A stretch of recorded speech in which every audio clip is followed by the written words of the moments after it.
And we'll put it out, we put it out on social media, we'll put it out over our discussion list again, we'll keep pushing. I thought it was a hidden message. A hidden, oh, well, yeah, maybe. That was a funny moment. There we go. That's better. So why?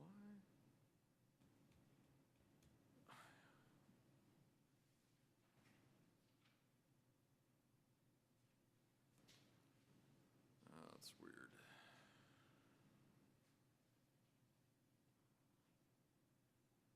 What is that? What? No, that's not what I want.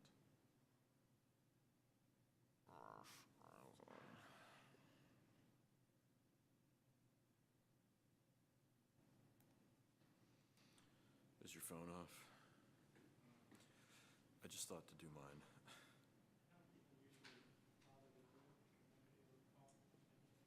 Amy likes to text me in the middle of meetings to make sure she gets a word in. I'm like, I can't do that. You cannot do that. It's like, just stop. I feel like I'm always beating her back. It's wearying. You know, if you just say it firmly, but she doesn't argue. She'll keep asking. Yeah. But she's not going to be. You know, I have kids. I get enough of that. It's not easy for me.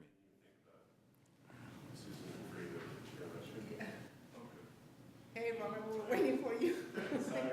No, it's fine. I mean, wondering, I don't remember you called. Oh, yeah. No, Well, there was no meeting tonight. delayed on the bus. Those buses. You mean you took a later bus? Yeah. Not really. I think this is new. Because it couldn't have been a late bus. The driver decided to take a bathroom break, I guess, and center traffic. Big problem. So I called. It's a biological thing. That is, You know, some, you can't It's a big avoid deal. it. Bathrooms are a big deal. That's true.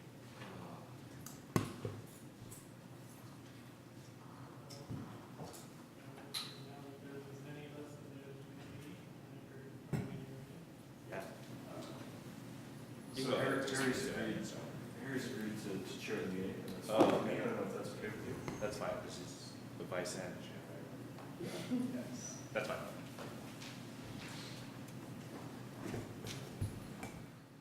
So, Thanks, sir.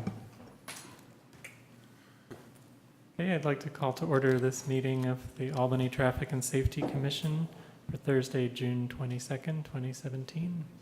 Can we have the roll call, please? yeah, Harry Chomsky, Present? Robert Del Rosario, Present? Ken McCroskey, Physically and mentally here. Susan Reeves and Farid Javandar are absent and excused. The meeting tonight will be presided by Harry Chomsky. Okay, we move on to approval of minutes.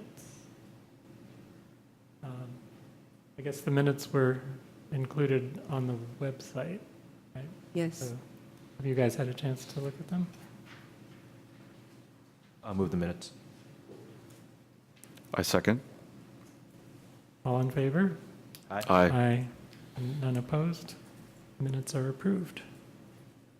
Okay, this is a time then for public comment, which means if you'd like to speak for 3 minutes about an item that's not on tonight's agenda, this is the time to come up to the podium, and each person can speak for 3 minutes.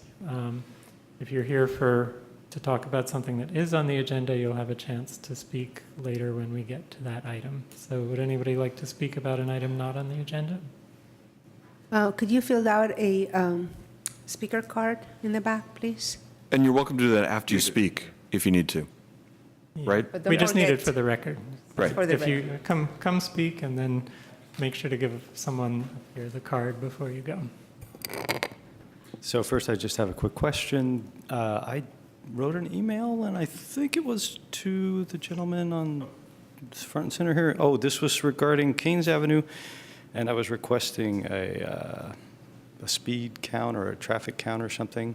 And I was wondering if there were any results of that, or if that happened, or? Right, that was last, 1,000 block 1,000 of... block, yeah. last, Right off of Marin, yeah. That's right. Last month, we proposed, we presented the... I can presented the- I can take my answer off the air on that one. That's right. So, but we presented the results of the survey last Okay. month, and we didn't find consistent speeding. Okay. That's the result of the survey that we reported last month. Were there any numbers for overall numbers? Yes, and For I can send them to you. Great, okay. Thanks, I appreciate that. Could you That was- send me an email reminding? Sure I will. I'm going to write a note, but please Sure. send me an email.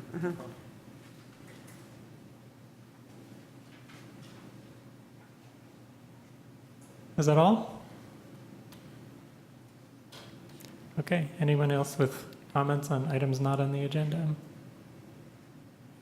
There's seeing none. Let's move on to number 5, 5-1, police report.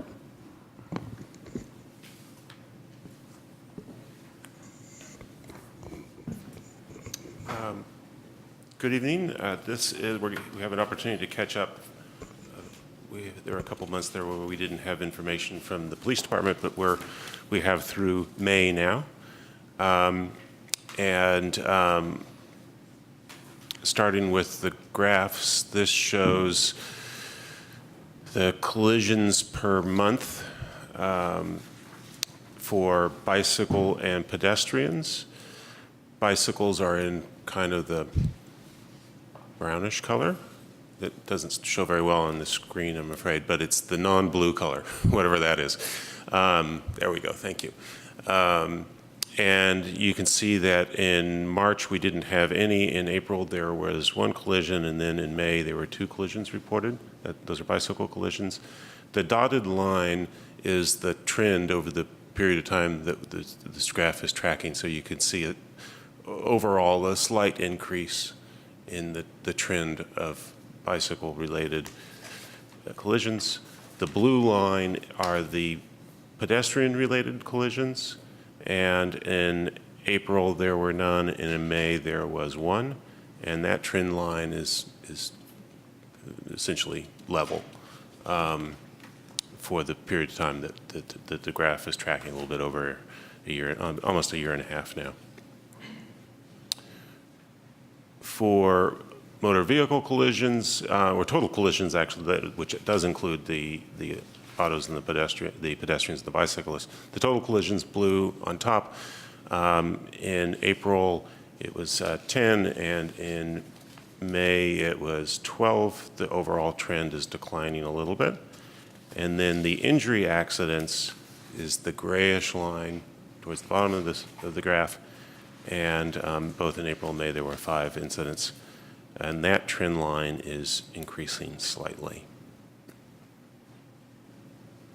This shows the trend line in citations written. As you can see, although in the last couple of months there have been an increase in the number of citations written compared to earlier in the year, the overall trend is declining a little bit. And then for DUI arrests, again, the last couple of months, there has been an increase in arrests, but the overall trend is declining as well. In April, there were 6 arrests, and in May, 8. In general, for example, on DUI arrests, I think there's kind of nationwide due to the availability of things like Uber and Lyft that there are good alternatives for people who have had a little too much to drink, and so hopefully that's reducing the incidents. This is a trend that we'll continue to see as the ride-sharing arrangements can continue to grow. If you'd like, I could also show the raw data if that's helpful. The commissioners, I think you have that at your dais, and they're also available at the back table if you're interested, both the graphs and the data themselves. So it looks to me like the main thing that's changing dramatically is the number of citations. Do you have any comments about that? Because people are driving better, or because we're not catching people as much?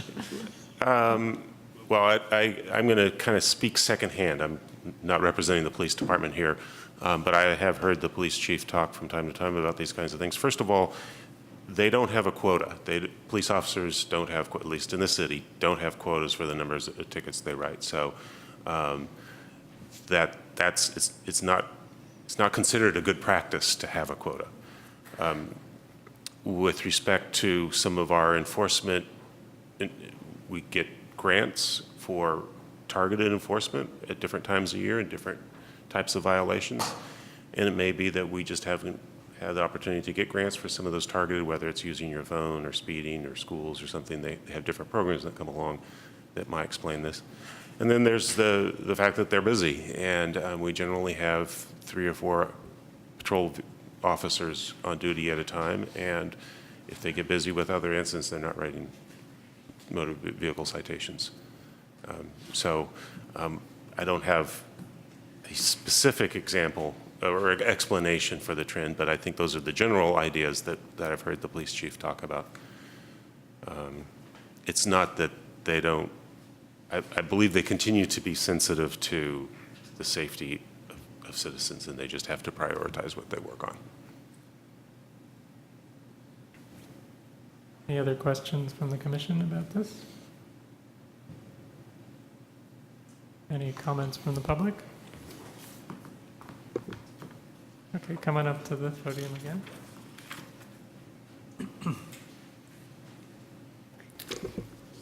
I believe I recall from last meeting that this data point for May on the first slide of collisions. What's the title of that slide? City of Albany Police Reports, collisions per month. And I believe there was some suggestion last meeting that, meeting before last, that data point may have been inaccurate. And that, of course, would skew these results quite a bit. Oh, the one from May 2016, you mean? Correct. There The was and I believe that was corrected. There was a data point that was the numbers didn't add up, and I believe we corrected that. Okay. Good, thanks. Do I fill out another slip? No, okay. One is fine. Do you have it?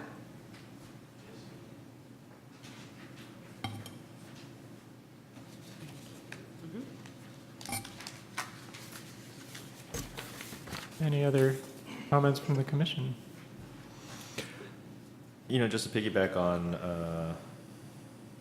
your comment, Harry, it would be concerning if we see citations drop and then other indicators increase. But I don't think we're seeing that. It doesn't look like. But something to keep in mind. That's all. Yeah. Jeff, could there be other factors like staffing levels of the police department and? Yes. Tickets That getting certainly wet is a challenge and, for our police department to recruit and retain police officers. We're constantly recruiting for new police officers, and either through retirements or attrition to other departments. They're constantly working on that. With that being said, they try to keep the patrol staffing at the standard level, and they have to do that by shifting other responsibilities and use of overtime and so forth. So it probably contributes a little bit, but I don't want to leave the impression that we're not patrolling the city. We are, we do have police officers out there every day, 24/7. I'm sorry, I didn't mean to question that. I just, as there are fluctuations in things, that could affect the number of citations. It might. There might be days where there would have one less officer on patrol, and so that could have a little bit of an effect. I think more likely is just the number of calls for service that they're dealing with is kind of steadily increasing, and that takes them away from if they're responding to a call, they're not writing or looking for moving violations. Okay. It's just a little alarming to see the trend line going from 140 a year and a half ago down to just above 60 now. I could understand if there were individual months that it was low for any number of reasons, or even a period of a few months that it was low. It's the trend that's a little bit concerning, but I think it's hard to know what reaction to have other than that it looks like there might be something going on here, but we don't know.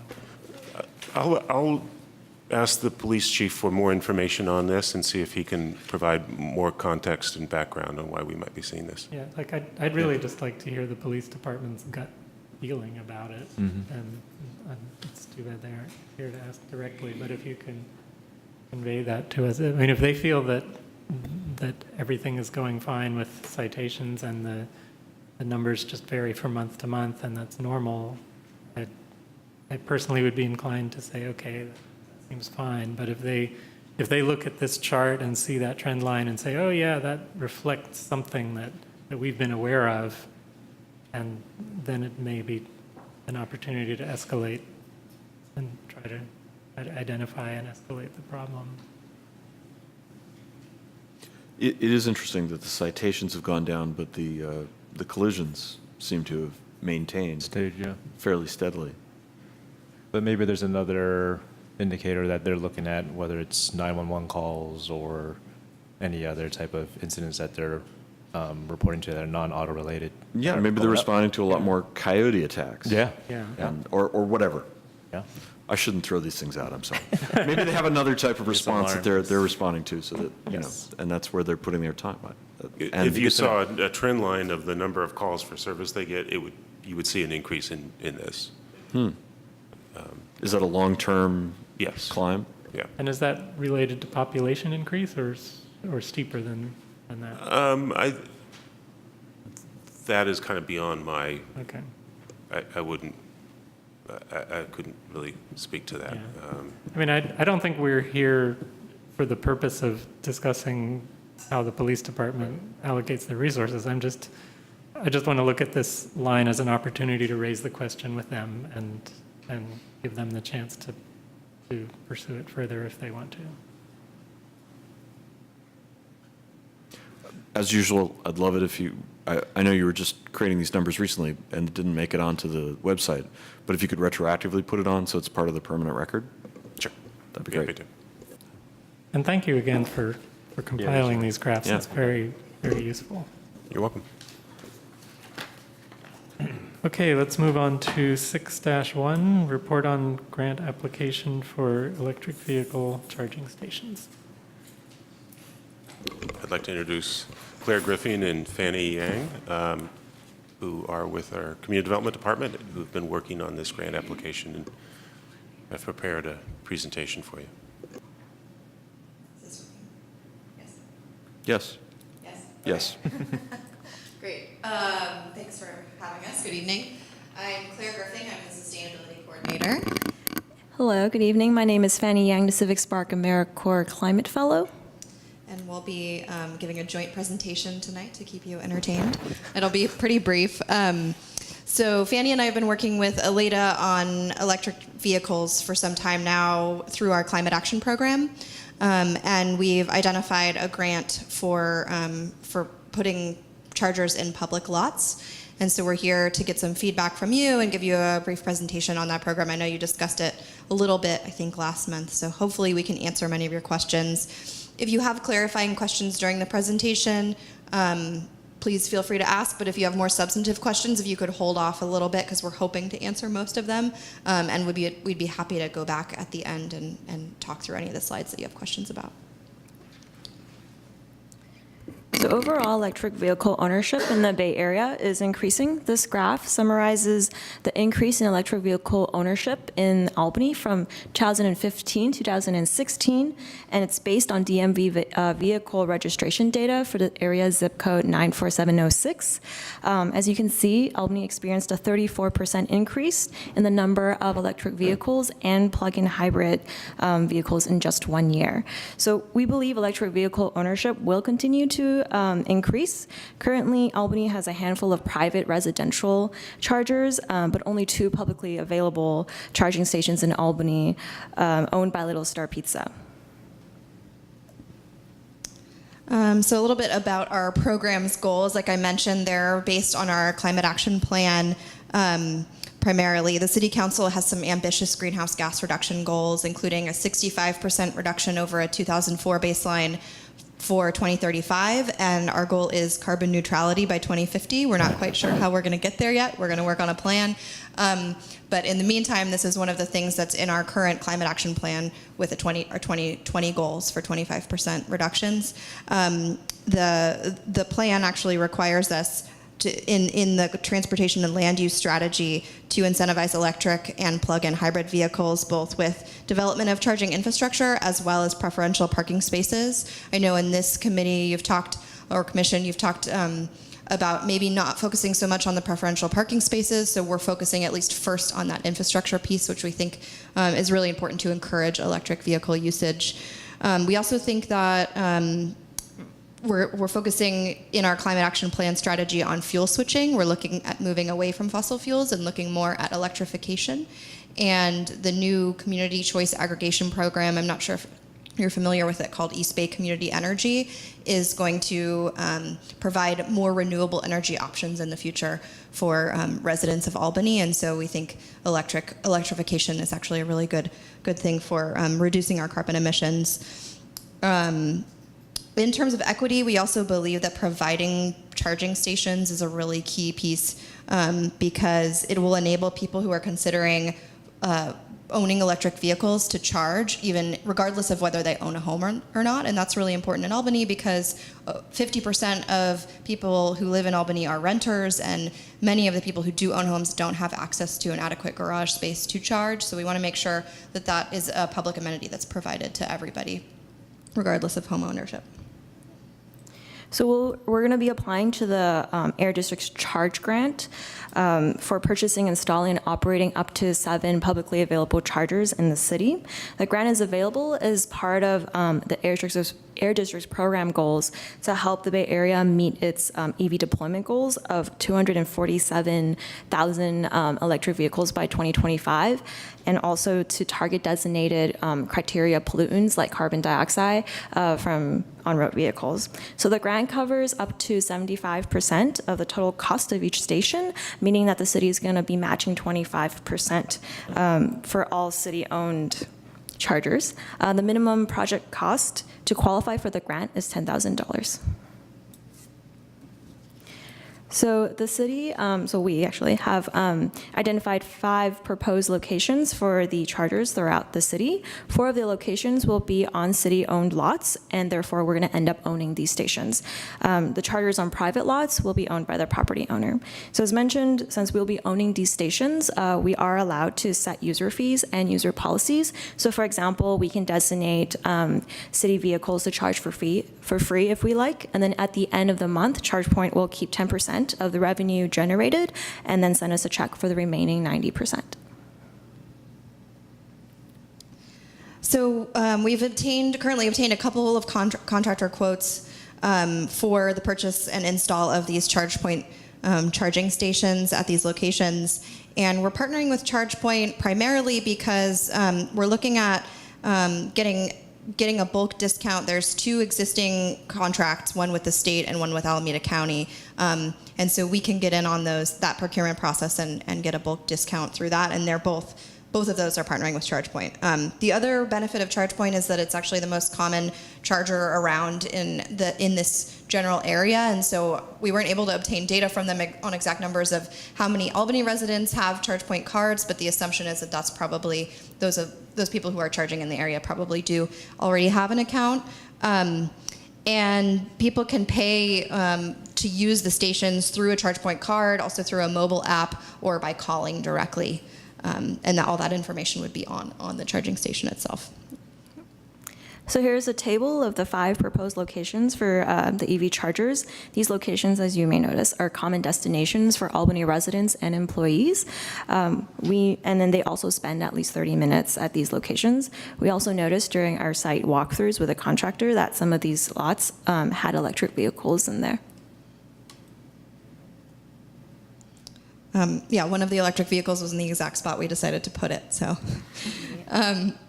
as Fanny mentioned, the city can set fees and limits. The table behind me actually shows what some local agencies are already doing.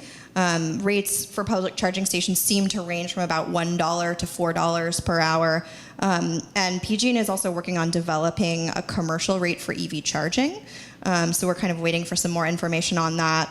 And we'll plan to determine fees after we receive the grant, but the thought is that whatever those fees would be are designed to ensure that the 90% that's ChargePoint remits to us would it cover all of our electricity costs and also O&M costs and any other anticipated costs that we see.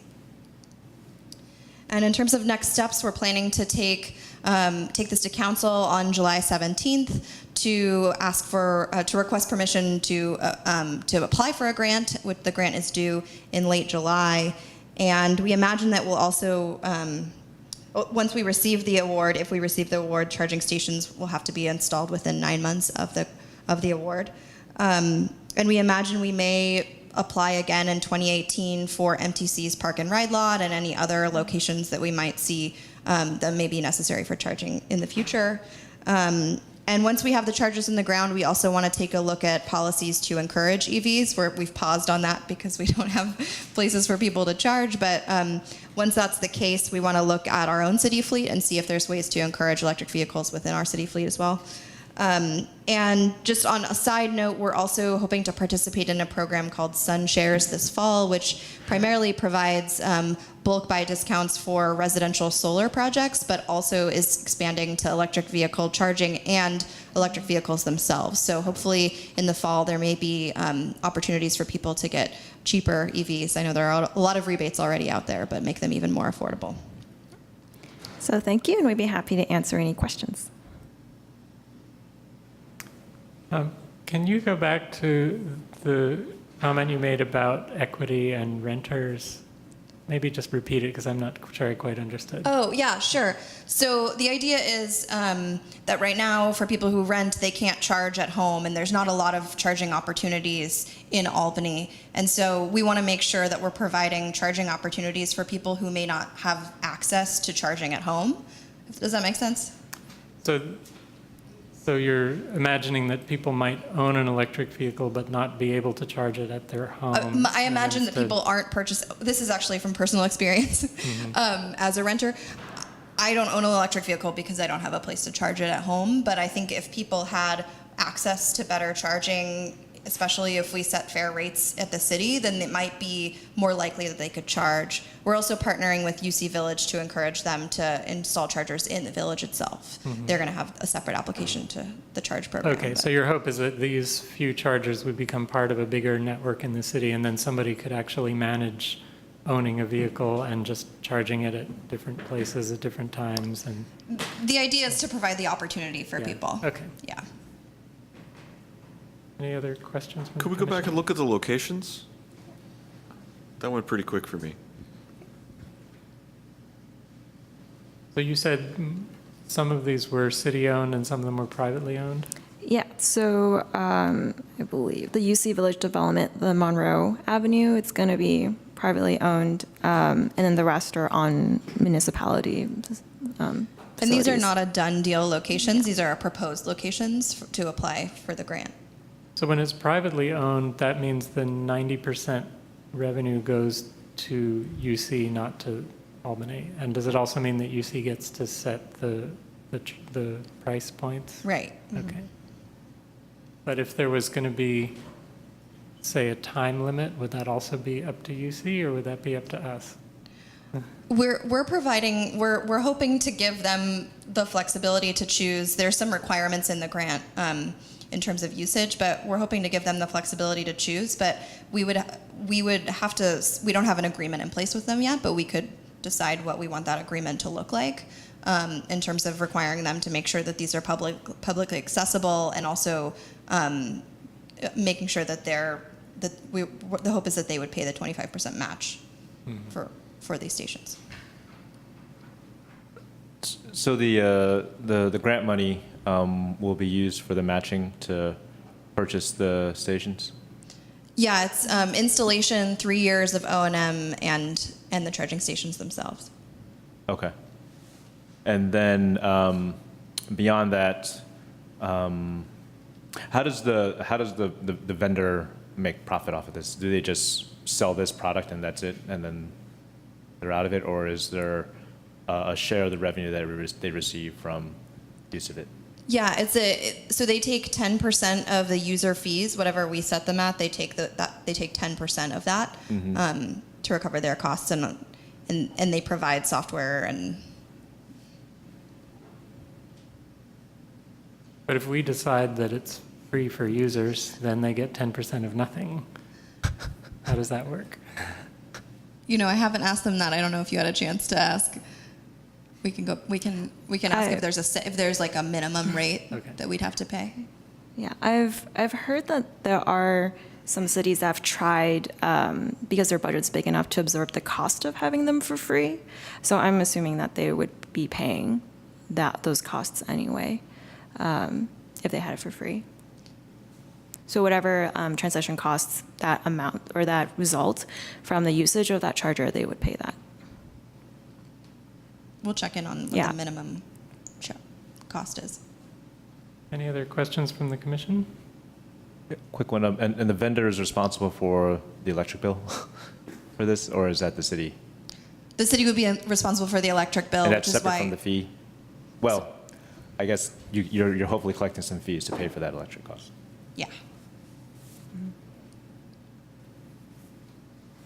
Okay, let's open this up to public comment. Thank you. Thank you. Okay, anybody can just step up, I think.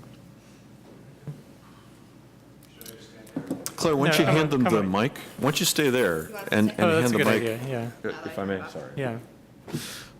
Okay, usually we have the member of the public come to the podium, but since the presentation is No, up this is there, good. let's have the wireless mic. So thank you guys for doing this. I'm going to proclaim myself a consumer expert in this field. I've had an electric car since 2010, and I've been driving it almost exclusively. I've used 4 major charging station systems from Santa Rosa to San Jose, and I'd love to share some of my experiences as a consumer and an end user. The first thing that strikes me is were the prices that I saw for the 2 units. I have priced both units. Believe it or not, I priced the DC fast chargers not for my own purchase, but just out of curiosity. Those prices, I would really encourage you to shop around. There's a company called, well, there's 2 companies that come to mind. One is Siemens Electric, and the other one's escaping me, but I believe they are a California company. They make anybody know? Level 1 and level 2 chargers. Considerable price difference that I've seen. The second, I think, important issue is when using a level 2 versus a DC fast charger. So the council can understand. The DC fast chargers are a completely different animal. They basically give a direct charge to the batteries. There's no AC to DC conversion being used by the vehicle. Okay, so it's a very fast charge, 15 minutes for most vehicles. The advantage of that, even though the price difference is great, is that you can serve more people. People don't camp out there and park. My experiences have been that very commonly you'll pull up and you're almost out of battery, and of course when you're out of battery you're really screwed. There's nothing you can do. It's only happened to me once in 5 years, or 6 years. But the spaces are either occupied by non-electric vehicles or they're occupied by electric vehicles that are not charging. So I'd really encourage the city to at least establish some signage that says active charging only. And active charging only is pretty clear to me. And again, this is so common. It's definitely an issue. The second issue is that the level 2 chargers, which clearly are quite a bit cheaper, are very simple. By the way, I purchased one, a really high-end one for $700. So that's why I'm commenting on this price here. That was through a company called Juicebox, which is also a California company. So say these level 3 chargers are realistically, I believe it was $22,000 that I was looking at as a price point. That was about 2 years ago. and I would expect the prices would go down over time, but maybe I'm mistaken. There's several Japanese firms that are also making very affordable level 3 chargers. I know I'm spitting out a ton of information, but I'm excited about this happening. I'd really like to see it here in Albany. So I guess those are the main issues that stand out for me as a consumer, that you could cycle so many more people with a 15-minute charge, 12 times as many people than a level 2 charger. So you probably wouldn't need nearly as many chargers, which would save you on installation costs, which would save you on maintenance costs. And I guarantee you the level 3 chargers are going to be the standard in a few years. The level 2s are they're really kind of inconvenient, to be honest with you. So anyway, I'm done. Thanks. Anyone else from the public want to speak on this? You don't have to give your name, right? You should fill out, after you speak, you should fill out a card and give it to the staff so they know your name. Although I never used one, but I've seen them Can you around. put your microphone a little bit closer? Pardon? Hold the mic closer to your mouth, please. The Hold the microphone. microphone. Oh. Yes. So we can hear you better. No, we just can't hear you well. Oh, I'm sorry. Although I have never used it, but I have seen them around. Good. And I think it's great we're going to have them here.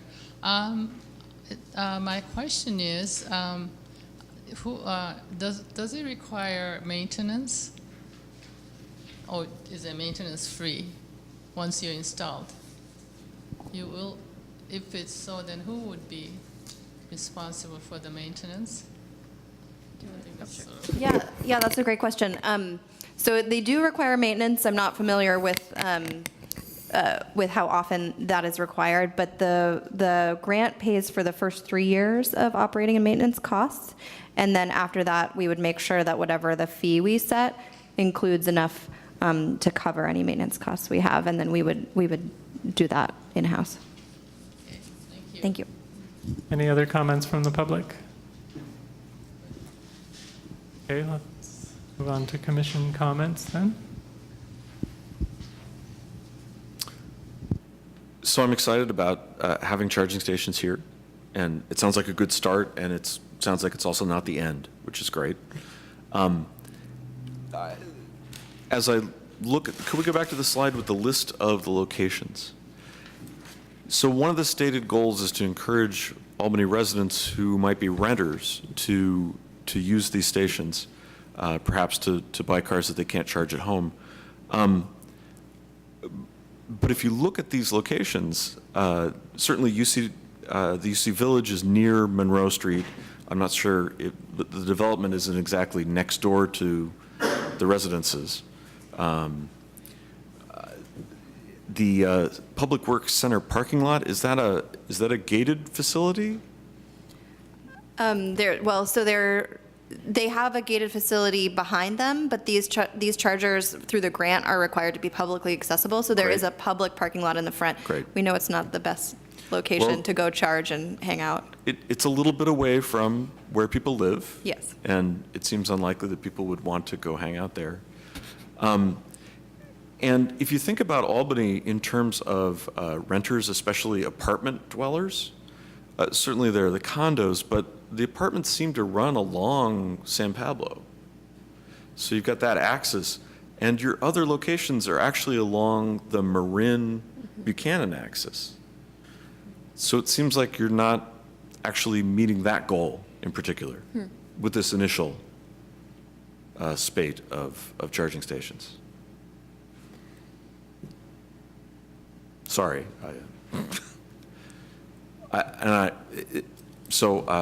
I look forward to there being more stations in the future.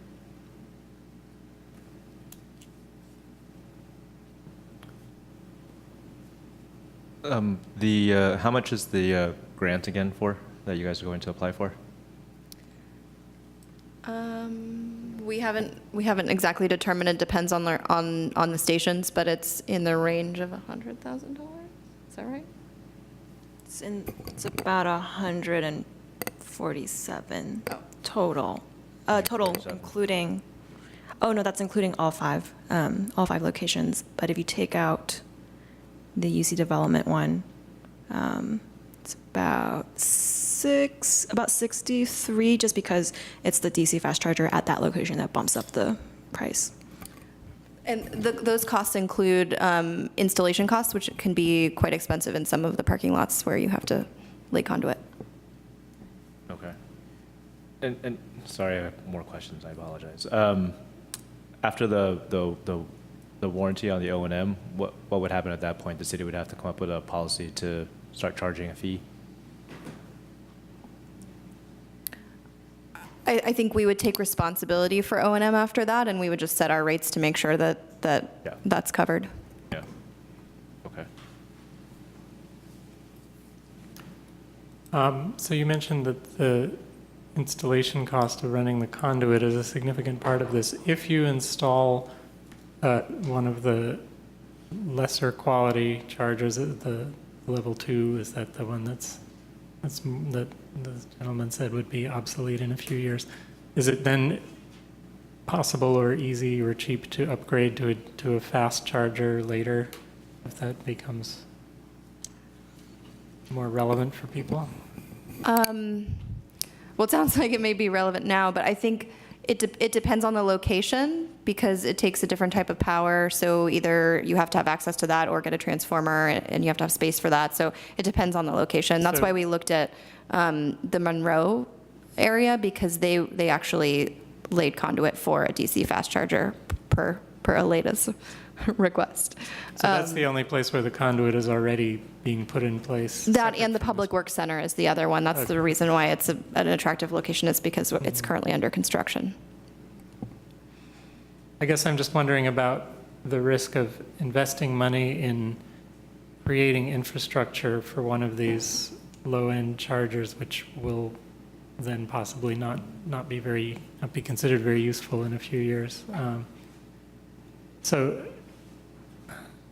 I'm not clear on which phases of this are expensive and which are not. So if we choose to install, if we take a new location where there's no conduit yet, and we choose to install one of the more inexpensive chargers and then later want to upgrade it, have we then wasted a lot of money by going through that step, or can we recoup most of our infrastructure costs along the way? I think it's a great question. I think it depends on the site, but it's also really a great point, which is we did not look at fast chargers for city lots, but if that's something that you think we should do, we can look at that. We could look at doing less chargers that are DC fast chargers in specific locations as an option. Trade-off, right, of how many locations. Just add a comment on the chair. Yeah. I remember past presentations and the research that Sophie did, that the fast chargers actually drain the battery faster, and it's sometimes it's recommended to do it in level 2 charging, but if you charge your vehicle with fast charging all the time, the battery gets drained. That's one of the... You mean it reduces the life of the battery? The life of the It battery. reduces the capacity of the battery a little bit. Each time you do it, it reduces the capacity a tiny bit. Yes. So if you do it many, many, many times, it harms your battery. Yeah. That's what my understanding from previous. So for some applications, the level 2 charger may actually be maybe preferable. better, especially for equity issue. Yeah, and especially if it's a place where people are likely to want to, it kind of depends on the usage pattern. If we expect to allow people to park there for 2 hours while they're doing shopping, That's right. then it seems like a waste to have the DC fast charger, and we don't get that turnover that's been advocated if we let people just sit there. I don't really know what the right answer is. I'm just trying to make sure we consider all the possible traps we might fall into. I think this proposal offers a balance of fast charging and level 2 charging, that actually if you go to the library, you might want to have a level 2 charging because you're going to be spending at least an hour there. Spending more time. And then if you go to places like Sprouts, sometimes you spend an hour in the supermarket, but you can charge for 15 minutes. You have to be aware that it's a fast charge maybe in the sign that you recommend your suggestion about active charging only, then it should be, also considered. But I think, their plan is balanced. It's a balanced plan. I think we'll have a lot more information for the next step based on the usage of the initial charging stations. Yeah. So I think these are good questions to keep asking. Yeah. But I'm looking forward to getting the project started. So for today, does anyone from the commission want to push for any changes in the path that's being shown to us here, or move on ahead with this and just keep all these questions bubbling around in our heads for the future? From my standpoint, I figure that it's hard to get a program like this started. It's hard to partner with organizations when they don't see something on the ground. And I know you've done a lot of work to find these locations.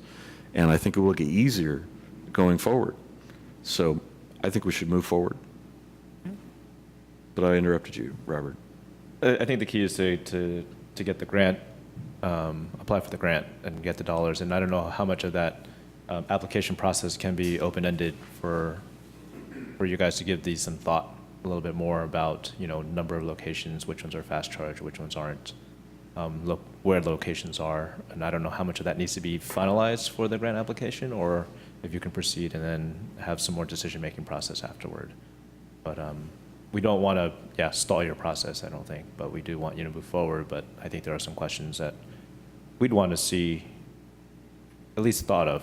I think we put some questions out there that maybe they can come back to us. So it sounds like maybe we want to consider approving the grant as is, but requesting some kind of regular updates to the commission as things get. I don't think we have any appetite to ask for specific changes to the grant application at the moment. Unknowns, yeah. So our concern is just to make sure that we stay in the loop as things get more definite. So do you have a feel for how often we'd be likely to hear updates on this as the process moves forward?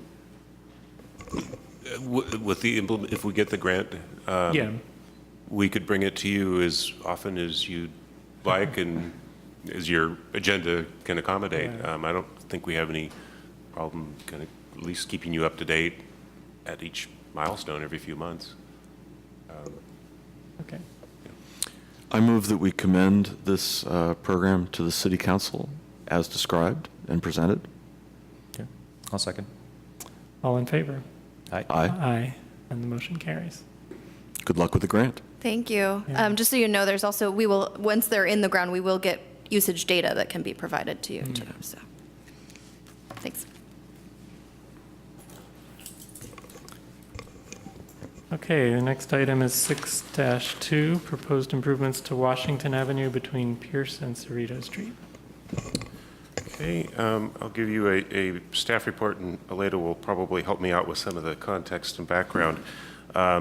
This is a project that we've been working on for a number of years now, of trying to resolve the complex trade-offs between pedestrian safety, vehicle speeding, cut-through traffic, and public parking on the south side on Washington around the Albany Hill area, basically from Pierce to Cerrito. We have been working first with the UC Berkeley Transportation Center to do some assessments several years ago, and more recently with consulting firm of Kittleson Associates. A series of recommendations were made by the commission in 2014 and taken to the City Council. In addition, we've done some temporary implementation of some of the ideas using barricades. And Aleda can provide you some of the details about their effectiveness if you are interested. Where we are today is that in the last year or so, a proposal came from the neighborhood about, it started probably about 9 months or a year ago when we did a walking audit in the neighborhood, and there were a wide variety of views, pro and con, about different ideas. And the people who participated in that walking audit decided that they wanted to organize themselves as a group and meet independent of city staff and consultants, which was fine. and came back to us with an idea of using parking turnouts to preserve as much on-street parking as possible, but by the use of turnouts and kind of strategically narrowing the width of the sidewalk, but otherwise keeping cars off of the sidewalk, parking on the sidewalk, trying to negotiate that trade-off between pedestrian safety and public parking on the street. We thought that there was a lot of merit to that idea, and so we directed our consultant Kilson Associates to take a look at a little bit more detail of the idea and to evaluate whether there were any flaws, what we kind of characterize as whether there were any fatal flaws to that idea. We had a working session with the folks in the neighborhood a month or two ago, and I think we continue to feel like there are difficult trade-offs to be made, and there is some additional analysis and refinements that need to be made. But overall, there is some merit to the proposal that came out of the neighborhood. There continues to be concerns about vehicle speeds and cut-through traffic that are not directly addressed by this proposal, although we do also want to continue moving forward with the idea of some traffic calming measures at the top of the hill at Catherine's Walk. And then finally, there continues to be the question of what to do in the interim. Any sort of major reconstruction of the sidewalks, in construction of bulb outs or mini circles are, given our existing workload, a few years off. And so then the question becomes, what do we do in the interim with the current status quo, which is vehicles parking on the sidewalk to preserve their mirrors, but creates a hazard for pedestrians. It continues to be a problem also for emergency vehicles is another part of the trade-off that right now it's barely adequate for our fire department to respond. They can get through, but it's not a great arrangement for them. So what we'd like to do is get your recommendation on how to proceed and go back to City Council as a part of our capital improvement program budgeting. We update our capital improvement budget every couple of years. We're starting to work on that for the end of 2016, bringing something to the City Council towards the end of 2016. So for us, it's time to start to put some structure to what we should do in this area. We currently have a very modest program budgeted, and anything that involves major reconstruction would need more money, and that probably means making some trade-offs with other projects, or it just has to wait until we can the sufficient amount of money accumulates in our various funds so that we can implement it. So again, the action for you to consider this evening is whether or not to amend our capital improvement project and whether or not, and to include in that as probably technically maybe a separate project, to have a raised crosswalk at the Catherine's Walk, and then third, what to do about the existing parking on sidewalks. We feel we have an obligation at the staff level to at least point out to the Commission of the City Council that current engineering design standards and accessibility laws and so forth really compel us to recommend that we begin to enforce no parking on sidewalks. And that sets off the chain reaction of difficult trade-offs. So we realize that, but we feel like we have to make that recommendation. If the council decides to go in a different direction, that's fine. We're not trying to dictate the outcome, but we feel like we can't just leave that issue without addressing it in the discussion. So I'll stop there, and if you have any questions, be happy to answer them now, or would like more details on the analysis that the consultant prepared. Questions from the commission? I should mention that I think Commissioner McCroskey attended that workshop a couple of weeks ago, or I guess now a month or two ago. About a month, I think. Yeah, I had a few questions. Was it ever costed out by Kittleson, what the neighborhood proposal? Not yet. Okay. But it looks, I tried to find, but I thought I read somewhere that we had some sort of budget in the CIP for the improvements that we were originally proposing, right? Is it like 100? Yeah, it's about 140,000, I think, That's right. which is not enough. Yeah. The Kittleson proposal is very elegant, but very expensive, because you'd essentially be reconstructing a lot of those sidewalks or modifying them in drainage. Retaining walls. There is an estimate of cost, I think.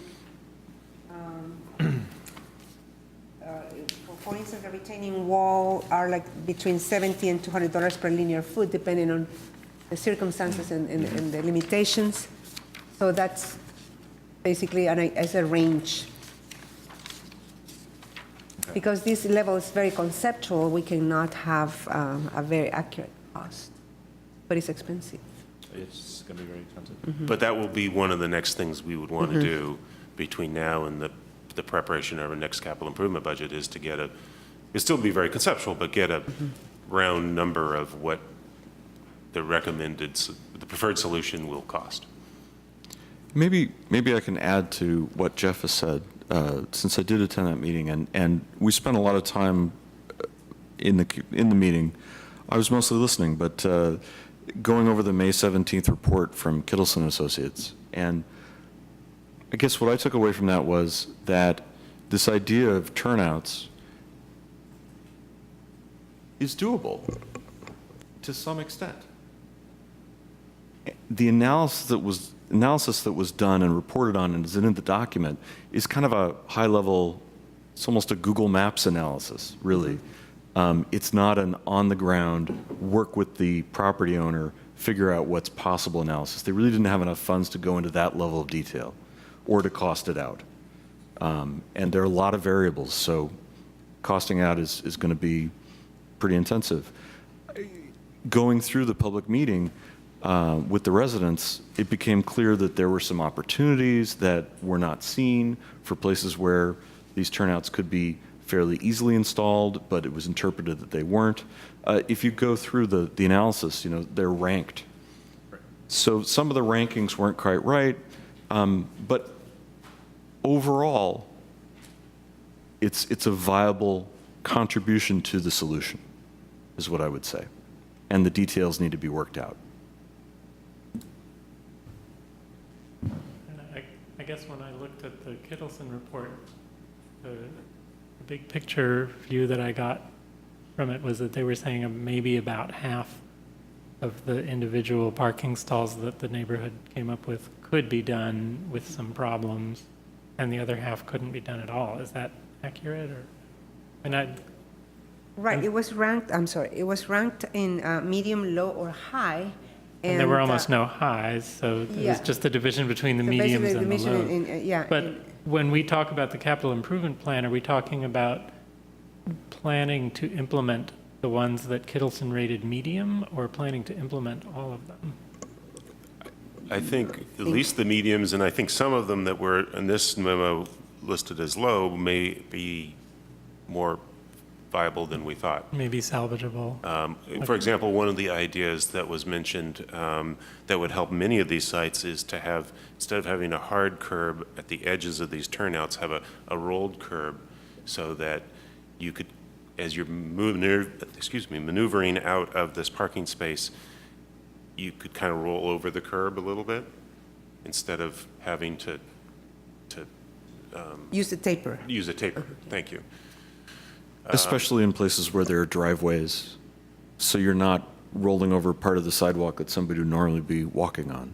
Right, and then maybe using people's driveways a little bit as the way to get in and out of, which isn't ideal, but again, it's kind of what happens now anyhow, as a way to get in and out of some of these spaces. Well, I'm just going to say that in order to have a better idea of if it's going to work or not, the next step is to order or ask Kittleson to, or any consultant, to develop 35% with survey points and everything. Otherwise, this is a high-level Google Map analysis. Okay, but it sounds like the hope is that a fairly large percentage of the neighborhood goals, the neighborhood ideas for these stalls could actually be implemented. More larger percentage than one would think from just looking at the Kittleson report. Yeah. That's right. I would say that's possible, but the devil's in the details, and that needs to be worked out. I think the 35% level will give us a good idea of Yeah. what could be done or what cannot be done. And developing the 35% plan would be the first stage of what goes into the CIP. And is that already part Will of the be CIP? part of the or- CIP. It would be, it would be the first step of the new CIP project. Okay. Other commission questions before we? Yeah. Can you, I think you mentioned in your report there's been a reduction in speed and traffic volume as a result of the improvements you put in? Yes, it was an incremental. It looked like the volume was significant, right? Like 25% or something like that? Right. So it's been an incremental reduction. The first survey actually showed more reduction on speeds, but then the additional, when we implemented the barricades, it shows that it's 7% in speeds and volume by 26% reduction from the baseline. So the idea was to see the incremental effect of the measures that we're going to implement. The same idea was going to be applied to the runabouts and our curb extensions. The first phase was going to be striping only with bollards, and then we're going to measure. But, that was the first plan. Yeah. That's how we hire Kittleson and Associates to do that. And then my final question is, if you removed if you red curved one side of the road, and then that enabled cars on the other side of the roadway to actually park off of the sidewalk, what would be your remaining roadway width? Well, it's about 22, From curb to curb? Yeah, from curb to curb. So we're assuming 7 or 7.5. So the remainder would be, like 15 or something? 15. Uh-huh. And then what is it today with the cars parking on the sidewalk, roughly, between the two cars? It's about 10 or 12. 10 or 12. Yeah. Small cars can actually navigate through that Yeah. without any problem. Yeah. It's when like a wider car actually encounters another car, where they have to pull over and let the other car go. That's what they do right now. So staff recommendation 2 regards a raised crosswalk at St. Catherine's Walk, or at Catherine's Walk. She hasn't been saying it yet. Sorry. And that too apparently needs a revision to the CIP. Is that? Well, that am was I- included in the original CIP. I think it just might be easier to implement if it's a separate project. I guess what I'm asking is, what's the timeline on that, if that can get worked into the budget in the near future, or if it already exists in the budget? That would be determined by the budget process. So as soon as the money's there, As then soon as you the can money move is it. there, as we have staff capacity to just do the thing, do a project, I would think that's, there could be surprises, so this is just kind of a rough idea, but I think that could be a 2018 project. Okay. Thank you. Probably not 2017, but I could see doing that in 2018. Fiscal 2018 or calendar 2018? One or the other. No, I'm sorry. Yeah, that's fine. That's fine. You're not being I would specific. guess That's calendar 2018. fine. Okay. Thank you. Okay. Any other questions from the commission? All right, let's take public comment. Are all of you speaking on this tonight? Okay, I think we have a card from Francis Chapman, so why don't we start with him?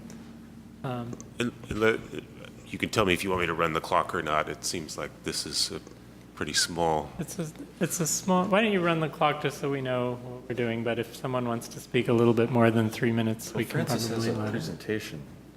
That was the one we received. Oh, yeah. I wouldn't clock Francis, but you might give everybody else 3 or 4 minutes? Okay. All right, let's start with the presentation, and then we'll see how it's going.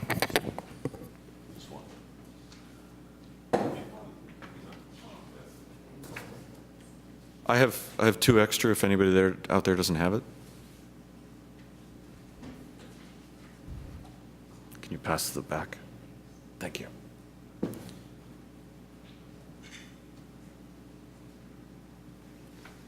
Great.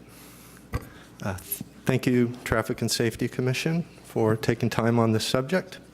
I've been working on this for about 5 or 6 years. My name's Francis Chapman, live in 844 Washington.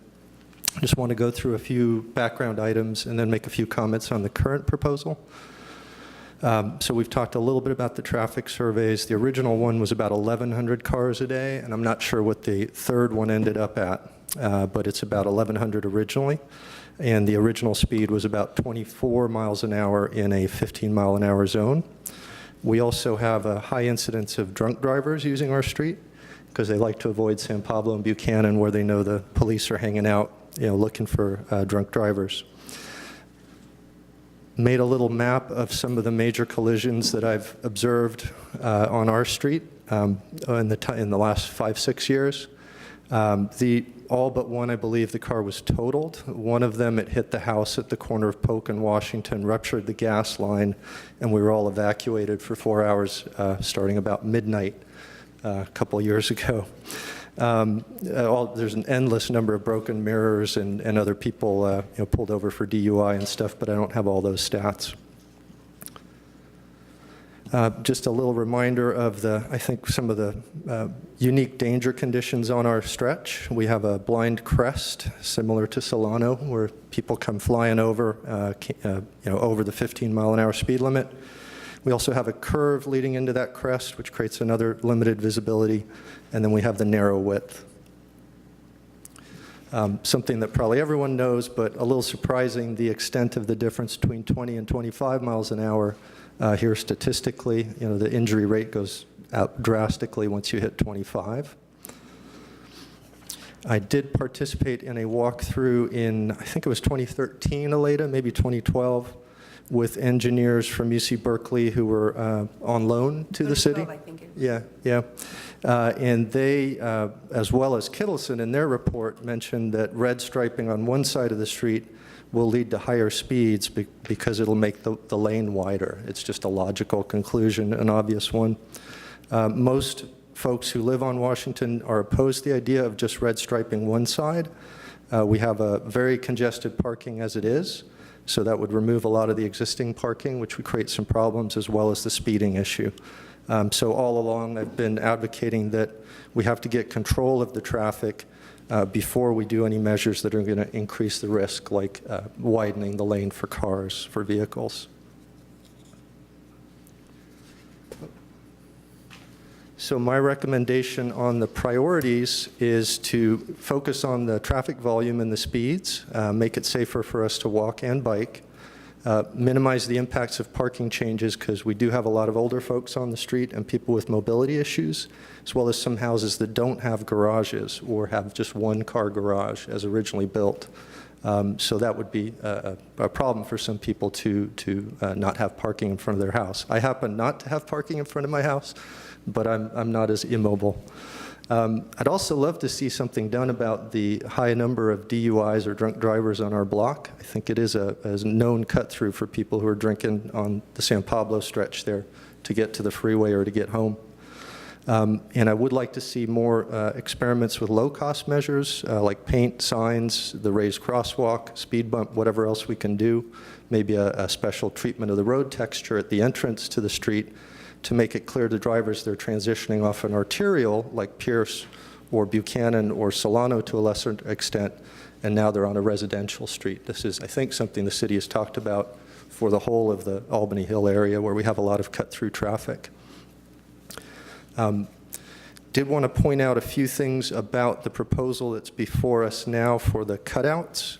We did already have an approved plan by the council in 2014, and that's what led to the walkthrough with Kittleson. I unfortunately couldn't make that walkthrough, but I'm a little frustrated that have not seen any changes, even though we've been working on this for 5 or 6 years now, and we're talking about spending several years to raise the funds to do the cutouts.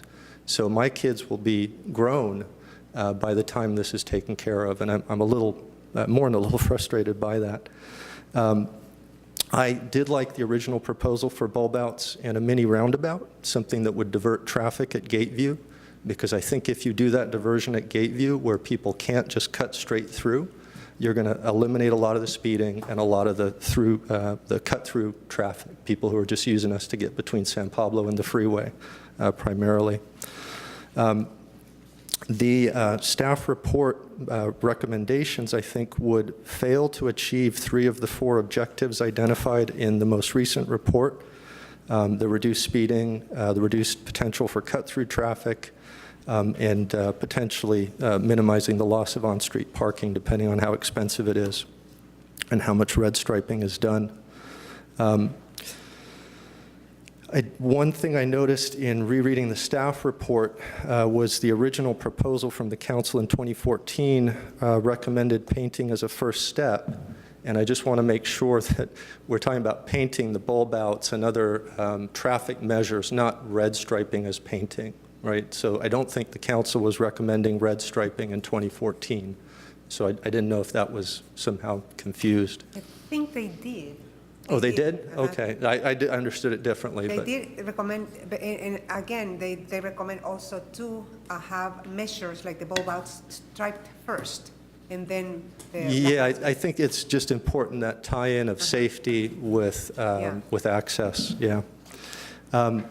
And just I think there'll be some unanticipated opposition if you do implement the cutout plan, because as Chris Kent has pointed out, it's going to cut into a lot of people's existing yards. You know, the property lines are actually, people have built out beyond them, and they may not know that. So while it may be technically not their property, they're going to see it as a taking. And I see that as potentially slowing the project down when people get into that situation, as well as the high cost of doing the cutouts. So I would encourage us to look at other traffic calming measures while we look at the cutouts, especially the raised crosswalk at the top of the hill, because I think that blind crest is the biggest safety issue. So thank you very much for your time. Thank you. Okay, other speakers? I don't think we have any more cards, but if someone wants to come up.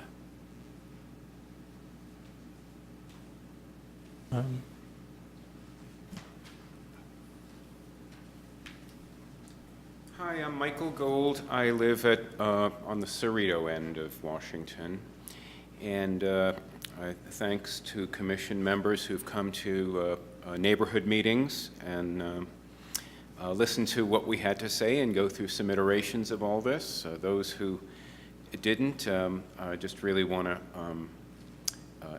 encourage some further time, if whatever we do, to go forward on this, some further time for us to hash out details where we can, in an environment where we can make some mistakes and throw out some,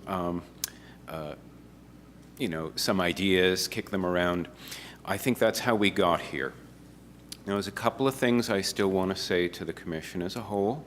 You know, one of those is that Washington Street, I mean, its very existence proves that you can have a non-compliant road and it's legal to have that.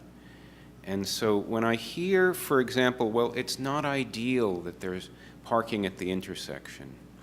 On my way home tonight, if I notice all the non-ideal things, I'm not going to get home. And we need to preserve legal but non-compliant parking in this process. We need to not just redline it because it doesn't comply with something that was written long after Washington Street was paved. I'd like to get to the stuff we might be able to do fast anyway.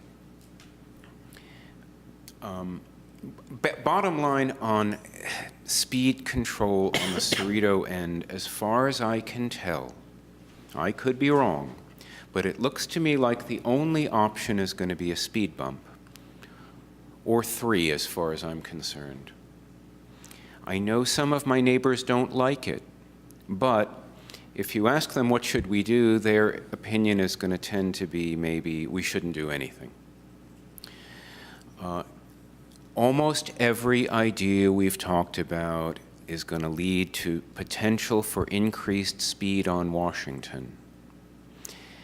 And I'm not sure that we need to widen things that much.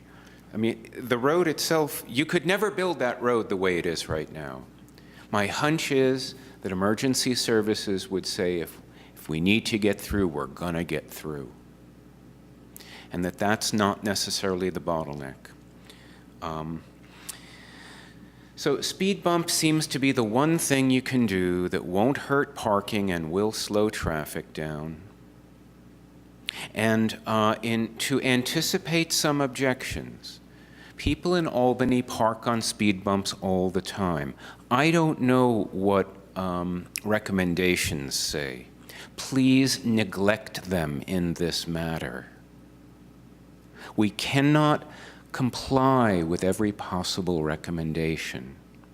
I want to emphasize and appreciate that Ken remembered, and sorry, I forgot your name, remembered that if there is space to ease into a parking spot, it's not an encroachment to ease in using the space in front of someone's driveway. Those spots don't have to be as long as some document says they ought to be. And parking at the intersection is just such a non-issue that if we say it's not ideal, every time it's not ideal, we'll never get anything done. Thank you. Thank you. Other speakers? Oh, and do hand your name card to one of the staff. Thanks. Other speakers? Okay. Commission. Oh, wait, we do have another speaker. Please. Yes, come on up to the podium. Did you fill out your card, please? No, it's going to be very short. Okay, can you move the microphone down near your mouth? Okay, Great, is thank it better? I lived in Albany about 50 years. I'm one of the oldest Albany native. And I lived right there where you're talking about. I used to live there about 15, 20 years. And my children grew up, and my son even skateboarded there at the time because traffic wasn't that problem.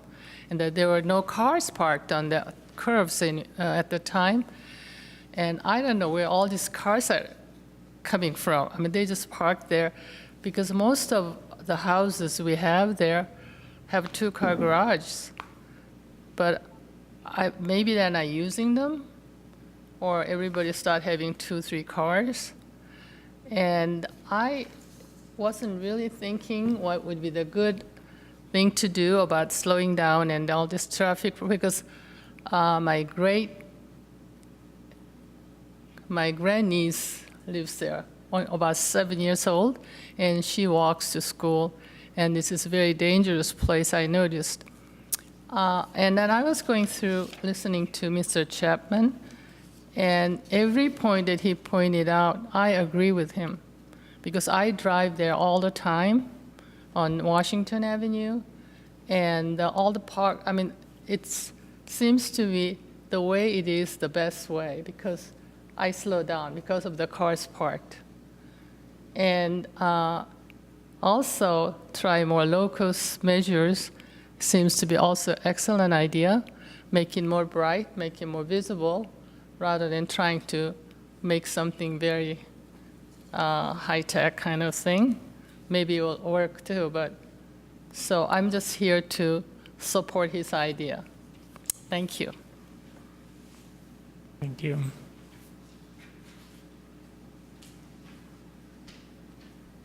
Any other public comment?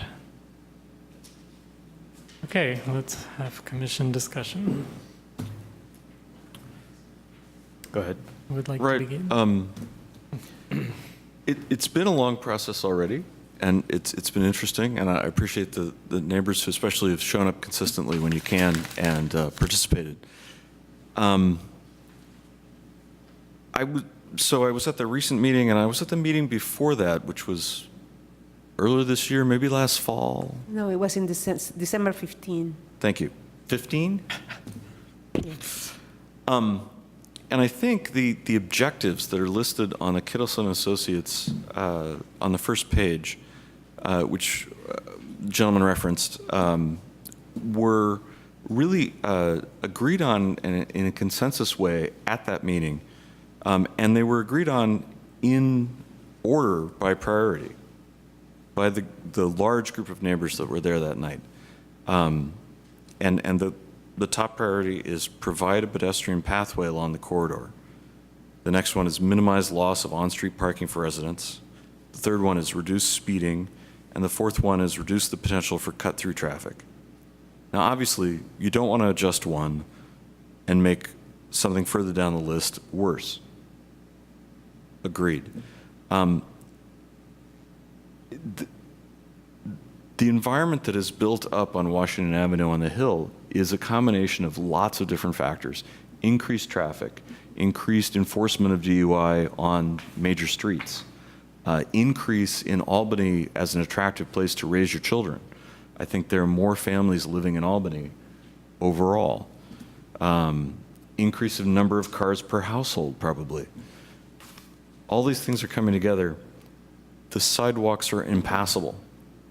And that is the situation that we're trying to address while balancing loss of parking and trying to make sure that the street is safe from speeding. So it's really complex. And I think, the citizens and the staff have worked very hard to come up with these compromises. I will take issue, sir, with your comments both here and previously about codes and meeting codes. The things that we follow aren't usually suggestions, they're often requirements, and there's some wiggle room in there for implementation, but where I have no problem using driveways to help give access to parking spaces, if it's more of an issue of driving over a sidewalk that's used by pedestrians, we can't do that kind of thing. We can't really, once the city comes in and touches something, it has to be to code. We were looking at changing sidewalk levels as a compromise in one case in the plan to make a cutout work. And that's great, but we can only change it a certain amount. It has to be accessible because we're doing something new. We can't, if it's not currently up to code and we're changing it, we can't leave the parts of it that we want to leave. So that's the kind of constraint we're working under, which makes it difficult, but is very important. So that's my 2 cents.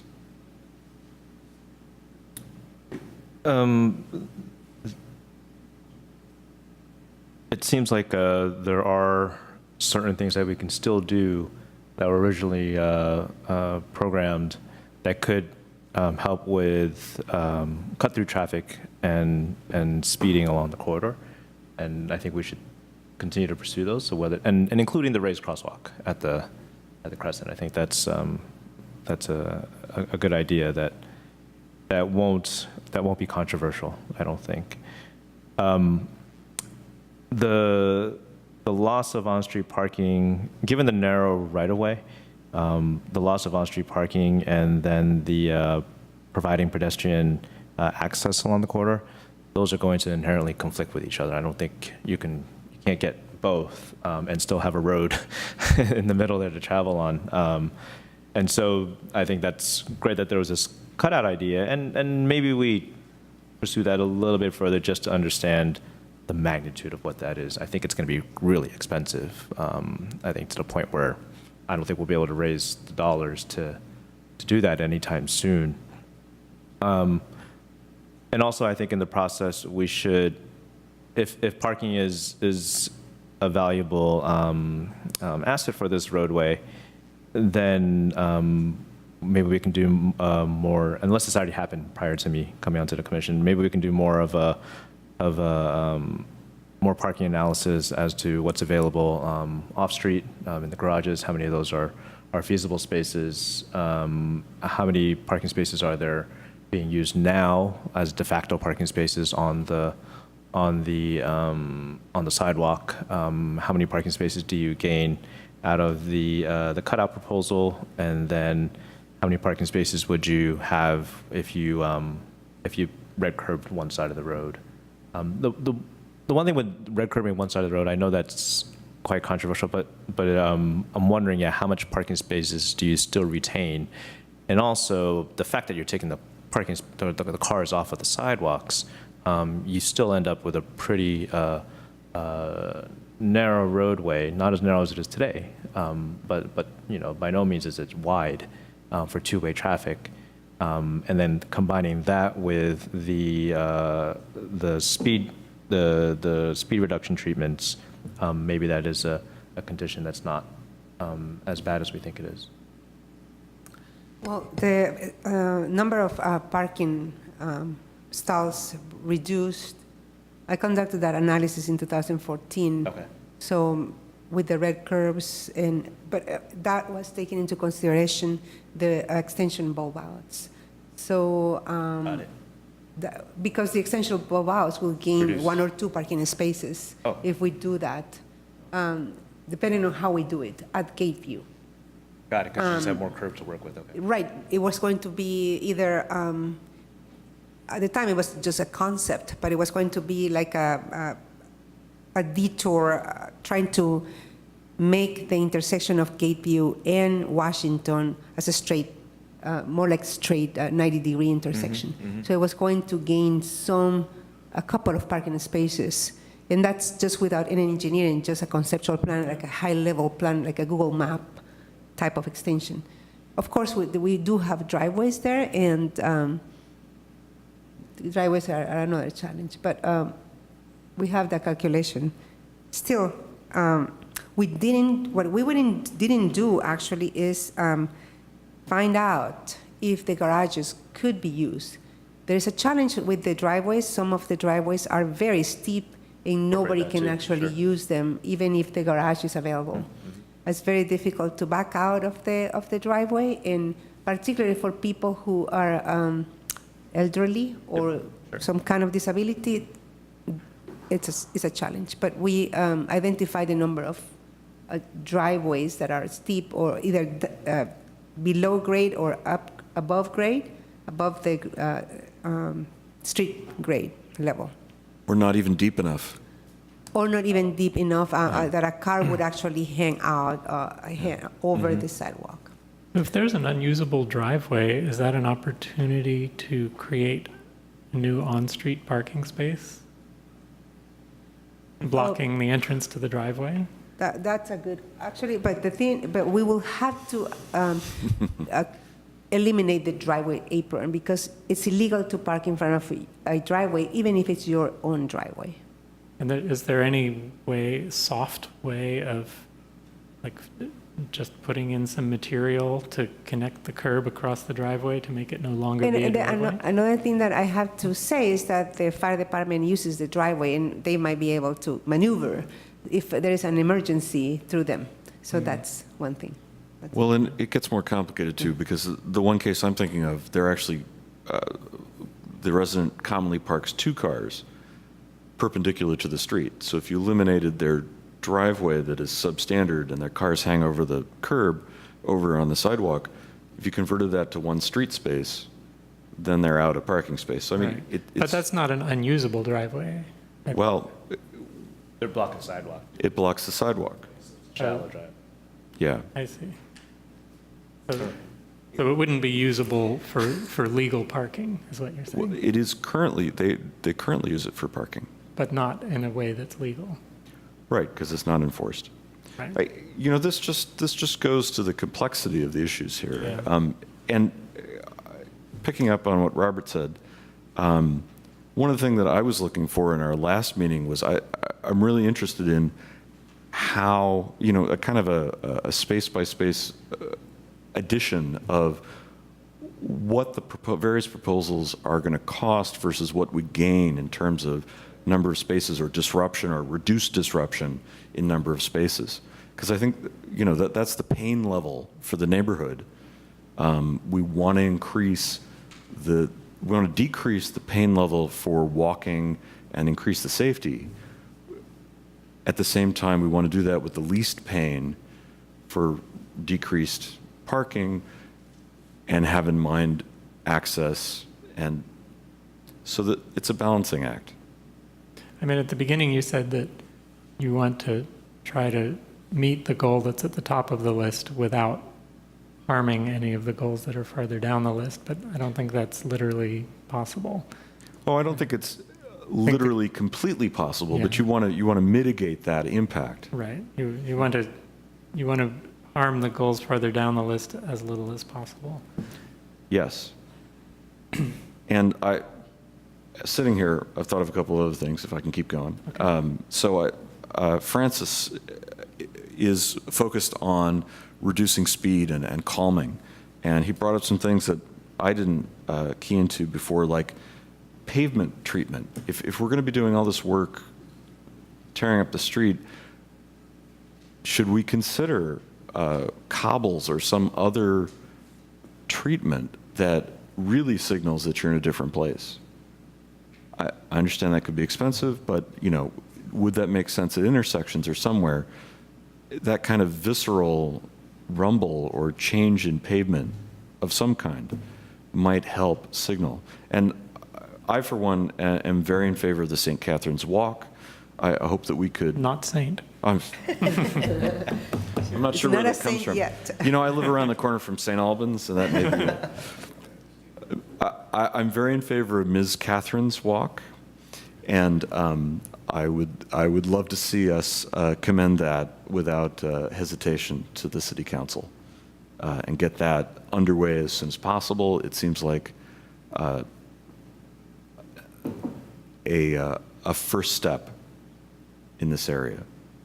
It seems like there's a small number of uncontroversial improvements Robert mentioned and Ken is mentioning, and maybe we can, as one goal for tonight, at least approve those to go in. I assume those all have to go into the CIP, right?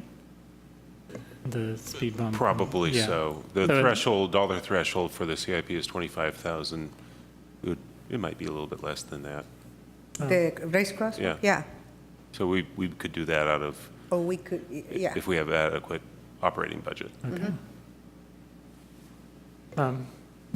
So let's make a goal for tonight to at least identify the list of things that are uncontroversial and make sure we approve moving those forward. But the other stuff, I don't know how far we're going to get. But do you have more thoughts about it, Ken? I think asking the City Council for funds to do further analysis of both the cut-in parking, the parking cutouts, and the cost versus space analyses. That's not very well spoken, but you understand, I mean, the cost of proposals versus the benefits in terms of... Cost-benefit analysis. Yeah. Cost-benefit analysis. How much are you paying for each space that you're creating? Yeah. Specifically, what do the various proposals cost in terms of number of spaces and dollars? And really being able to make those comparisons, I think, is going to inform how the city moves forward. Do we know off the top of our head how many parking spaces neighborhood or did the Kittleson study identify how many parking spaces would be created with the cutouts? Yeah, it's in the report, and the report actually says that from their neighborhood proposal, the neighborhood proposal identified a certain number of spaces, but in the analysis it says, for instance, there is only 2 or 3 or 1 parking space viable in this cutout. So that's what they identified. So the next step will be something like cost-benefit analysis. How much would this cost versus how many number of spaces we preserve? Yeah, I'm just going to reiterate my comment again. It seems like the feasibility and cost-benefit analysis will look at this. Yeah. But I wonder how many more parking spaces you're going to get as opposed to just not allowing parking on one side of the street and just. Well, so cars. you would That's you would basically you what would compare the proposals, Right. You And know. imagine the cost difference of those two. Yeah. Well, and if you remember, it wasn't the proposal from Aleda wasn't just eliminating parking on one side of the street. It was sharing where Staggering those- a little bit, Yeah, sure, staggering. sure. It. So So it's efficient and optimized. Yeah. right. So it gets more complex. So It gets more complex. And let's remember that in many locations, and I wouldn't be surprised if this is one of them, the cost of a parking space exceeds the cost of the car that's parked in it.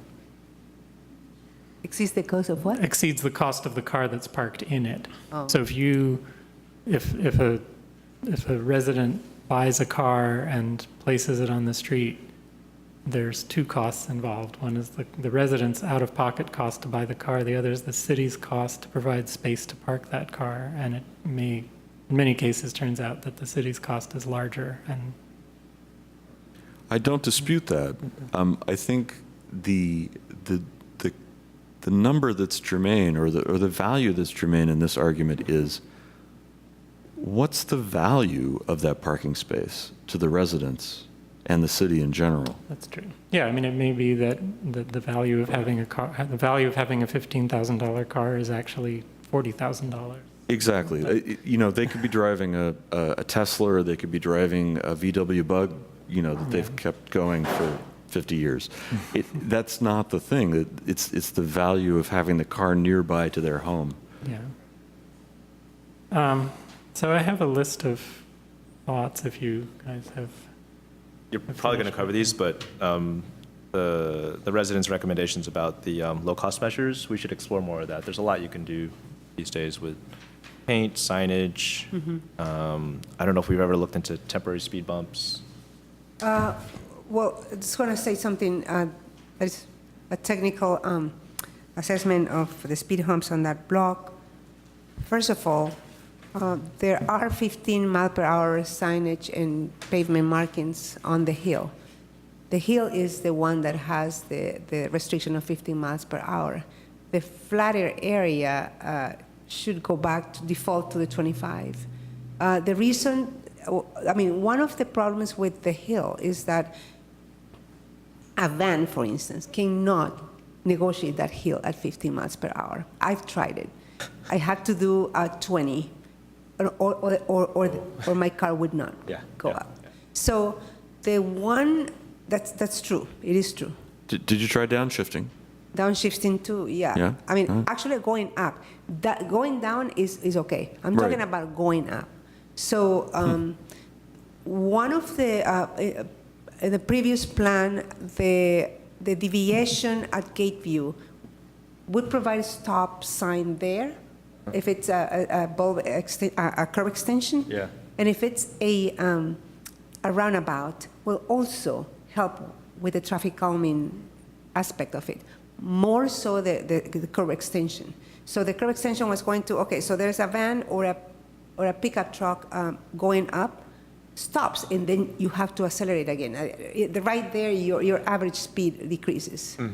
So that's basically the technical analysis. So a speed hump on the east side of the hill has two barriers or restrictions, which is basically there is a slight horizontal curve that needs to be measured. That the recommendation is that the horizontal curve should not have less than 300 feet radius. So for visibility purposes. So we have to analyze that. So, but there is a horizontal curve there.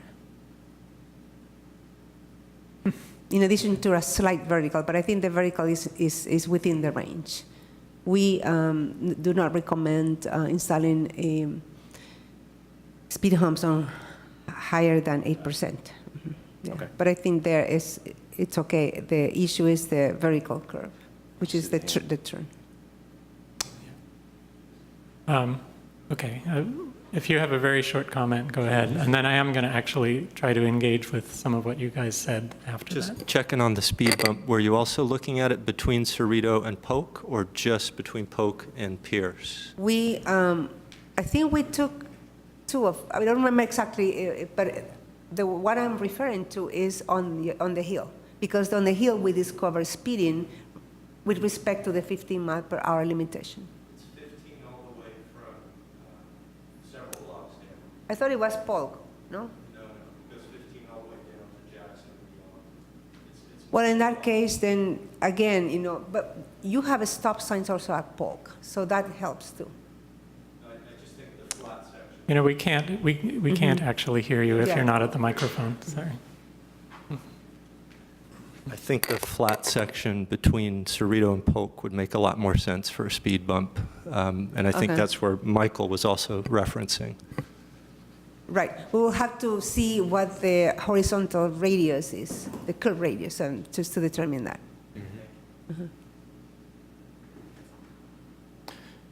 Well, I'd like to take a step back and say some things which I think are going to be challenging to the residents who are here, and I'd also like to give you guys a chance to answer because I may be misunderstanding some of what you're saying.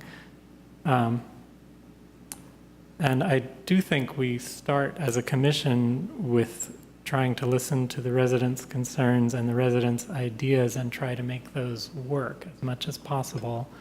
And I'd like to continue doing that, but I just feel that there's some elements missing here, and maybe you can fill them in, or maybe they're just areas of disagreement.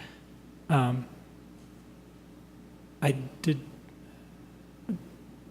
not hear really any suggestion from any of the residents here tonight about what to do about people walking in this neighborhood.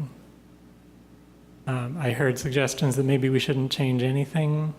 I heard suggestions that, we should focus on slowing down traffic. We should focus on reducing the amount of traffic, reducing cut-through traffic. The fact remains that we have a street where people can't really walk because the sidewalk is not available under the current status quo. And I'm wondering if anybody from the neighborhood has made a substantive proposal to say this is how we're going to accommodate people walking. This is how we're going to fix that problem. So, okay. The impetus for this whole thing was actually the mixed transportation action plan. I'm looking for the name of it. Active transportation plan. Active transportation plan for biking and pedestrian. I met one of my neighbors there, Tish Berlin, who's very concerned about the walking aspect. So the original impetus was to find a way to clear the sidewalk, but we, in talking to neighbors, very quickly figure out parking is a huge issue.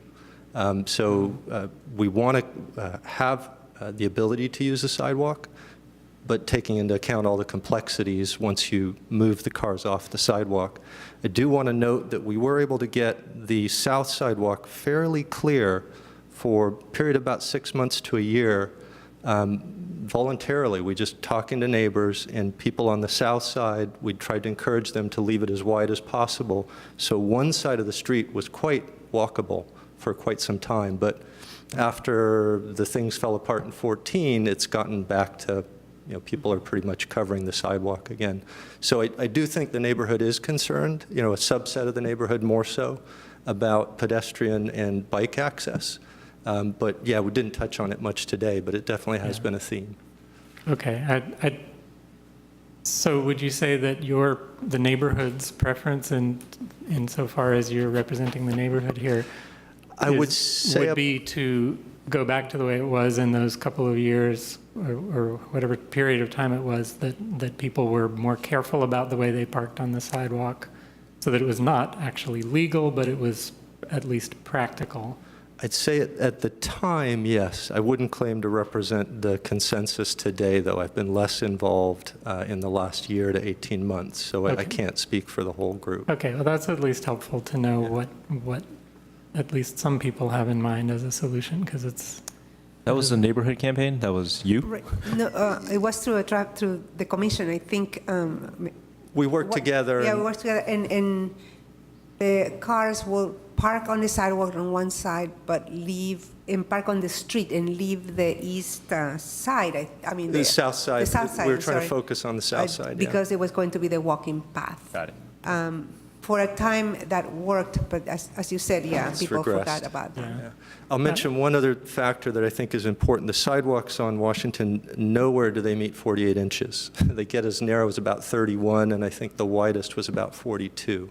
So we're substandard in the current sidewalks as well. Right. I'm just trying to figure out, is there a way we can make things work under the current circumstances? Because I think what I've heard from a couple of community members is things are working pretty well and we need to tweak this and we need to tweak that. But if you come to us with these tweaks as your solution, and the tweaks don't involve creating a path for people to walk on, I don't think the commission is going to be satisfied that that's a long-term solution. Yeah, no, I didn't emphasize it today, but we're all, I think, a large set of the neighbors are concerned with having to go out into the street to get around a car that's blocking Yeah. the sidewalk. And when we had kids in the strollers, that was a huge issue. So if we as a commission were going to try to bless that idea, I don't suppose there's any way that it can be enforced or signed, or it would have to be a voluntary, Kind of only enforce no neighborhood. parking on one side of the street. With or signage. only enforce that you can park so that you cover part of the sidewalk but not too much of it, or what? I know the police chief has expressed concerns about not enforcing one equally both sides of the street. That just- Differentiated enforcement. Yeah, that seems very arbitrary. He's already uncomfortable about kind of not enforcing it in this neighborhood and enforcing it, or, in other areas. It's So- been a practice for decades, so it's just kind of a status quo, but he would prefer to enforce it Right. consistently across the city. So it may be that the best way to implement what Mr. Chapman is proposing is through neighborhood cooperation rather than through any kind of city action. I mean, we could experiment with some sort of signage, I- be a good neighbor, don't park on the sidewalk kind of thing. On the south side, Yeah. and then allow parking on the sidewalk on the north. Well, do no enforcement, basically, but instead of enforcement, do this sort of partial voluntary campaign to try to, We can Yeah, pilot test it. I think maybe one block or the whole segment, 800. Technically, I think there might be some accessibility issues by leaving the sidewalk as concrete, and then allowing. That's the only thing that I'm concerned about, the ADA requirements. But if this works as a test, as a pilot test, we might have to really think about eliminating one sidewalk. What's the ADA? What's the ADA But concern? if you have a sidewalk, which is clearly a pedestrian pathway, you will have to provide accessibility. By allowing the cars to park there, you are denying that accessibility to the. but in the status quo today, that accessibility is not present. So What happens? the question is, how right- much can you intervene without triggering the need? Right now, we're to- making a decision that affects this status quo. And then by making this decision, we're actually entering into some kind Yeah. of liability. So I don't think we want to ask the city to create, to start making an improvement to the sidewalk, but then leave it in a way that's not justifiable by If we today's codes. think that if we try it and test it, if we allow this as a test, I think that would be our protection. But we cannot leave it as a test forever. Right. We will have to make a decision as to what to do if this is If it successful. works. Is it would it be possible for the neighbors to maintain these signs rather than having the city? I would rather the city No, maintain the the city, signs. the city. Could I make one quick comment? The city's help in clearing some of the foliage was also very beneficial because we had a lot of sidewalk blockage from plants just growing out. So the city talked to a few homeowners, I believe, and that did clear some sidewalk as well. That's right, that's another, it was another Yeah. problem. So I'd like to at least look for ways that we can support the neighbors in implementing their own kind of half-baked solution that does not meet codes. You can and- be more positive than that. I mean, I think we have to admit that it's not, we're not trying to solve the sidewalk problem here. What we're trying to do is come up with some sort of practical compromise, and maybe as a community, we can decide to live with that and not intervene further, but Yeah. May I address? sure. My remarks earlier were directed in a way that I felt were the facts that mattered most about the issues that were most uncertain. And I think, although there isn't complete agreement, for example, between me and Ken about what we ought to do, I think there's some awareness of what we see as the issues that have the most uncertainty. One of them isn't exactly, let me put this a different way. Your last remarks, Mr. Chomsky, were that something about the sidewalk not being the immediate, not making the sidewalk the immediate priority, if I got that. There isn't neighborhood consensus. There is a lot of strong feeling among those of us who are most active that we want the sidewalks to work. I didn't mention that before, partly because I figured that some of the other assembled know that about me and about others who are vocal in the community. I am concerned at a certain point that those who have been participating less might make their voices heard and undo a lot of our knitting here. But in order to make it, to try to address some of the things you said, you know, I didn't hear the emphasis on the sidewalks. Well, I didn't mention it because it kind of went without saying.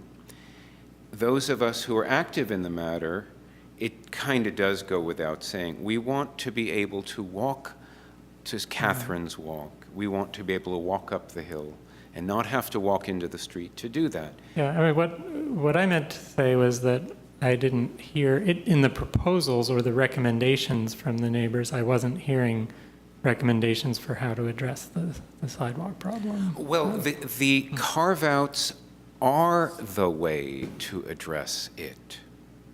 So there's a lot of moving parts to this story, and I'm not sure if I can summarize it that well.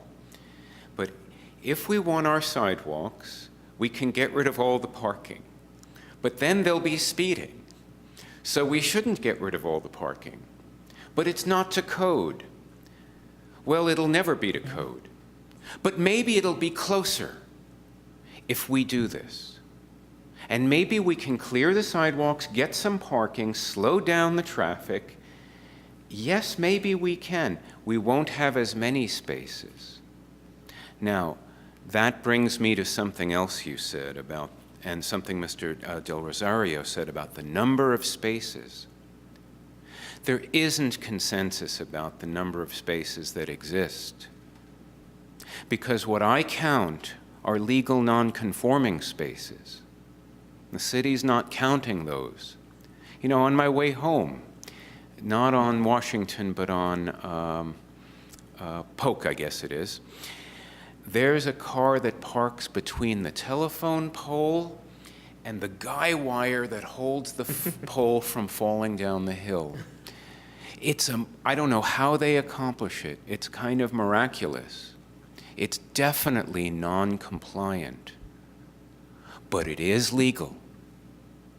So if you want to count parking spaces, that goes to the very first thing I said when I say I try to address the facts that matter most about the things we're most uncertain about. That means counting non-compliant but legal spots and trying to preserve them. And don't trash them just because they're not compliant with a code that was written after they were created. I don't know the highway codes that well, but I know something about the building codes, and there's a provision in there. When you've got a structure that's not falling down, you're not allowed to make it worse. You are allowed to change it. You're just not allowed to make it more non-compliant than it was. And you're not obligated to bring it up to code. Okay, but I'm pretty sure from everything that Aleda has told us, that's not the case here. What's not the case? That we, with this public infrastructure, there is no way that we can modify it, make it better and not worse, but also not bring it up to code. You can't bring it up to code. It's narrower than the code would allow you to. You can't even build a road that narrow anymore, I don't think. Not a two-way. The issue with accessibility in particular is one where the requirements are evolving over time, and they have been and will continue to be. And we can expect that throughout the city, we're going to need to upgrade our infrastructure, our sidewalk infrastructure, to meet accessibility requirements. So Mr. Gold is right about just about everything else about the building code, but with respect to accessibility, sometimes businesses do have to upgrade their businesses to accommodate accessibility, and the city does have to. If we're doing nothing else, we still have to bring our facilities up to accessible standards. And that's what the neighborhood, those of us who've been participating, have been willing to do. We're going to sacrifice some spots. There is going to be some suffering. Okay, let me ask you a question. You know, you've had a lot of time to speak. I'd like to ask you the rest of my questions at some point. One of my questions is, do you recommend that we maintain a long-term goal of solving the sidewalk problem, but not really address it until we've gotten through all of these cutouts? I think that's what I'm hearing you say, but I want to be clear if that's actually what you're asking us to approve. The premise is that the project is a long-term project. Yeah. The premise of your question seems to be that the project is a long-term project, and there's no one in the neighborhood, I don't think anyone in the neighborhood who wants to see this improvement will buy into that idea. So I can't validate that, also for the reason that, as Mr. Chapman said, I don't speak for the neighborhood. I think I said there is no consensus here. There's only... Okay, then let me just ask for your opinion. Because I've heard you say that on the one hand, you want the sidewalk to be clear so that people can use it. On the other hand, you don't want to lose parking, and you think the solution is the one represented by the many cutouts. And what we've heard is that building the cutouts is going to take a fair amount of time and a very substantial amount of money, and may have to be done in a slow process. Actually, if we could slow the traffic down first. Well, you're not really answering my question. Then we could kick people off the sidewalk and kick cars off the sidewalk and make them safe for people. And lose the parking until the No, what built? I just said, no parking would be lost. We would slow the traffic down. People would not be afraid of their mirrors. There are so many moving parts here, but the answer is no, I don't agree that we should red paint anything or start enforcing the parking laws before we address speed. I think we've got to do that. Okay. And speed and accessibility. I think then that what you're saying is the same thing that Mr. Chapman said, which is, let's solve the sidewalk problem by just moving where people park their cars a tiny bit. Because we know that if everybody parks their cars on both sides of the street right now, not on the sidewalk, it simply doesn't work. It's not a matter of people being afraid of their mirrors. It's a matter of vehicles not being able to get There's through. no enough room, Yeah. basically. So What did people do for 80 years? There is room. They didn't have so many cars.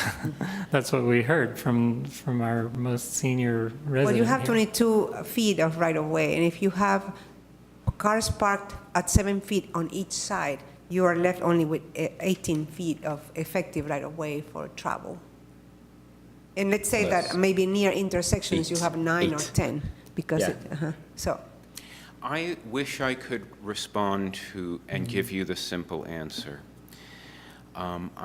If it was strictly up to me, no, there would be local traffic only, as can be found, and Yeah, but some recent articles about that subject, by the way, in California.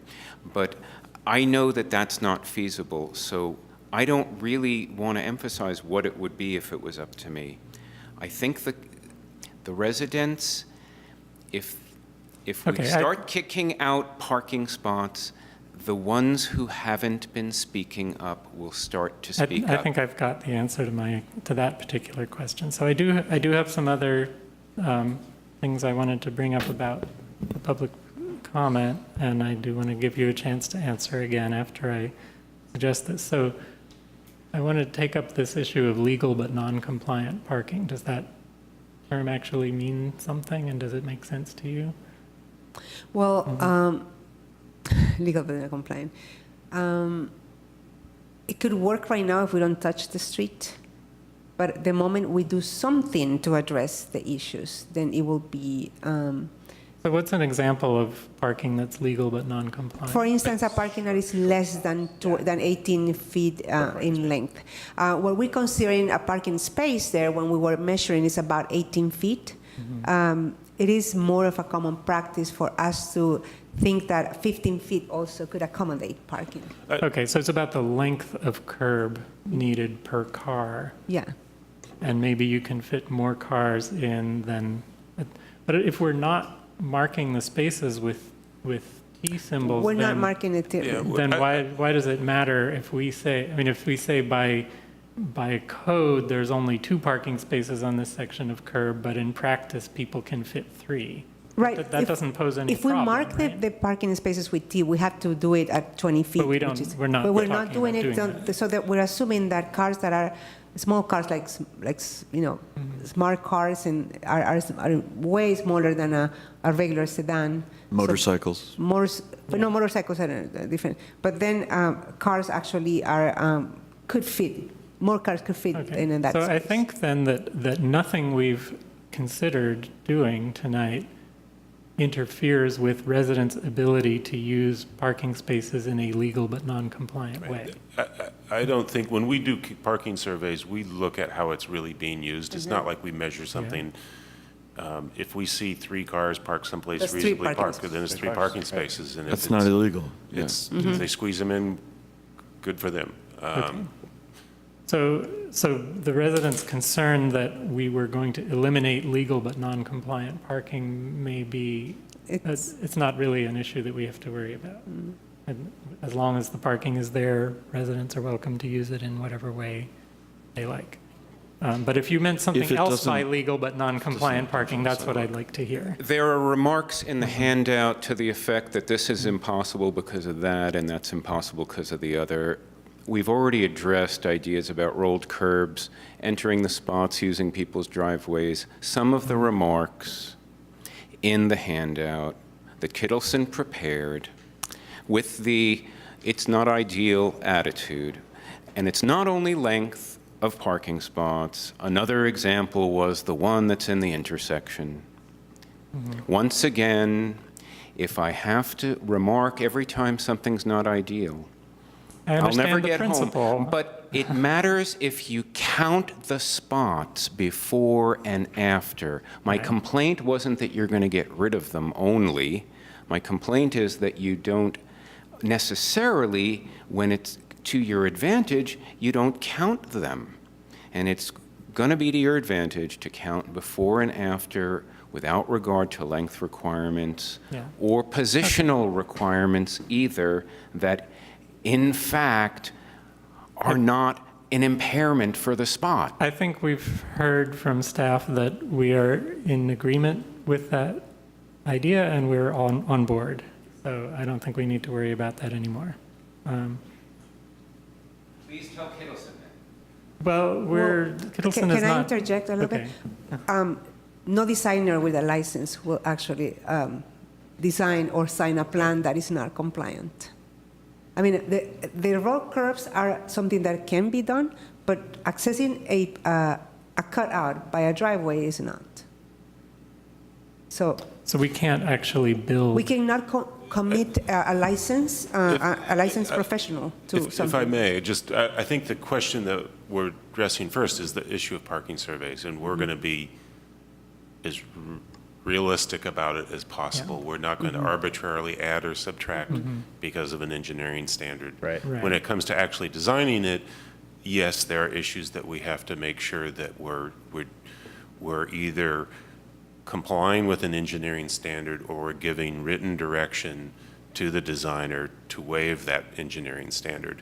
And we may have to do that in this case. So you could actually ask Kittleson to. The city To council would draw. have to approve it, but the city council could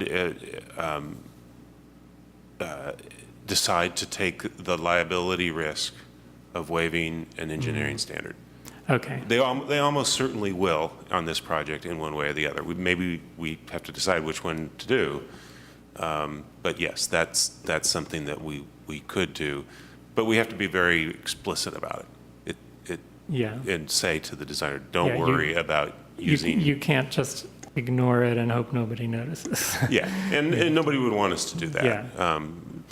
And what we're probably doing when we're doing that, say we use the driveway, what we're probably doing is we're in effect saying we're going to maintain that driveway apron in the future. So if it gets damaged by somebody parking all the time, today we would say to a homeowner, your curb cut's cracked, you got to fix it yourself.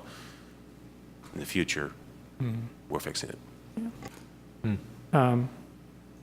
Okay, I want to address the question of how narrow or wide the street is, because I heard what sounded to me like very contradictory observations about that from Mr. Chapman. On the one hand, saying that the problem with the street is that it's so narrow and people are going too fast, and on a narrow street, when you have that much fast and high volume traffic, it causes hazards.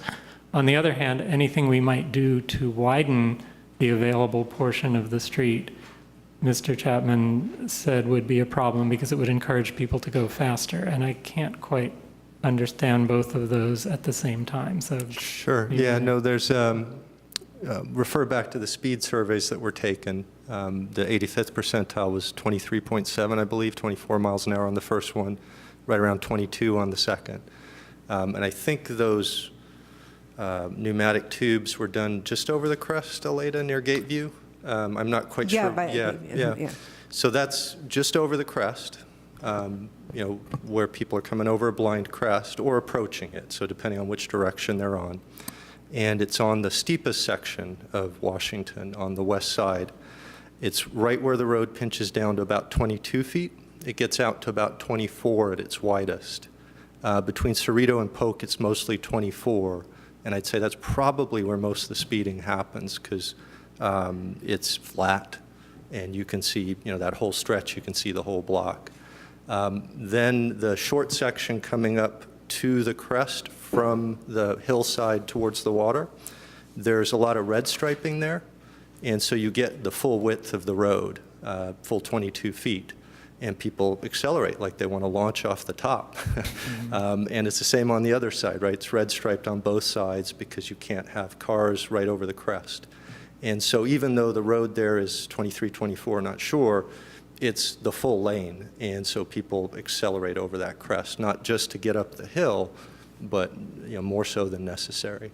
Does that help? Well, I think what you're observing then is that people will drive at a speed that feels safe to them given the conditions. And I think that's the intent of And that if the conditions are tighter, people will drive slower. And if the conditions are freer, people will drive faster. On the other hand, I saw several times in your presentation you saying that we have a big problem on this street because it's so narrow and people are going so fast. But that's really at odds with what I just said, which is that people go at a speed that Well, is kind of influenced by the width, and when it's narrower, they go slower. Absolutely. They feel safe going 20, but the speed limit's 15. Well, They shouldn't be going 20, period. but if they're going 20, it suggests that they feel safe going 20. Sure, I don't feel safe with them going 20, though. Okay, but I don't If they come over the blind crest, they're I mean, not going to be able to stop in time. We hear every month from people who wish that the traffic on their block would go slower, and we try to do what we can to encourage that. But in your case, you're saying that the problem with the high speed is specifically how narrow it is, and that they're going so fast on the narrow street. But the way to solve that, at least a way to solve that, is to make the street wider, and yet you see that as adding to the problem, and I just don't see how The driver is quite safe. If they have a collision with a pedestrian, they're not going to get hurt. It's the pedestrian who will get hurt. Right, but that's true on any 25-mile-an-hour Yeah, street. and if they cannot stop in time because they're going too fast, that's just a fundamental issue with speed. Speed So, kills. I mean, I think there are some of us who would probably like to see the speed limit throughout the city set to 15 miles an hour, even on perfectly flat and wide streets, but we can't do that. I think you're taking my points in a different direction. Too much speed creates a dangerous situation. Right. And But one of the ways to limit speed is to keep the road very narrow, and yet in your presentation, you're saying that how narrow your street is part of the problem. And so it can't be part of the solution. My prescription for the solution is to put the cars off the sidewalk and narrow the lane. I don't understand why you're taking me in an opposite direction. I'm proposing to narrow the lane to reduce speed and to improve narrow it safety. even further than it. Yes. And yet we've heard from staff that can't really be made to work. Well, in some, I mean, that would mean segments- basically just to start enforcing the Is sidewalk to get parking code today. on one side so that we have a clear pedestrian pathway and Now you ignore want it to on the enforce it other on side. one side, and Oh, that's okay. what they can't do. Yeah. Yeah.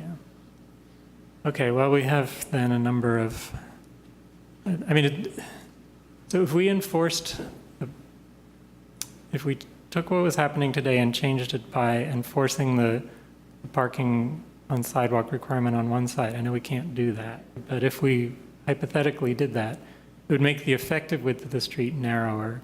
It would slow people down, but it would also mean more collisions with mirrors, right? A large number of the collisions with mirrors are due to speed. When mine got clipped the first time, it was a car going the opposite direction. So they were over All in the the way, opposite yeah. lane. And I've seen several of those where the paint is on the back side of the mirror, not the front.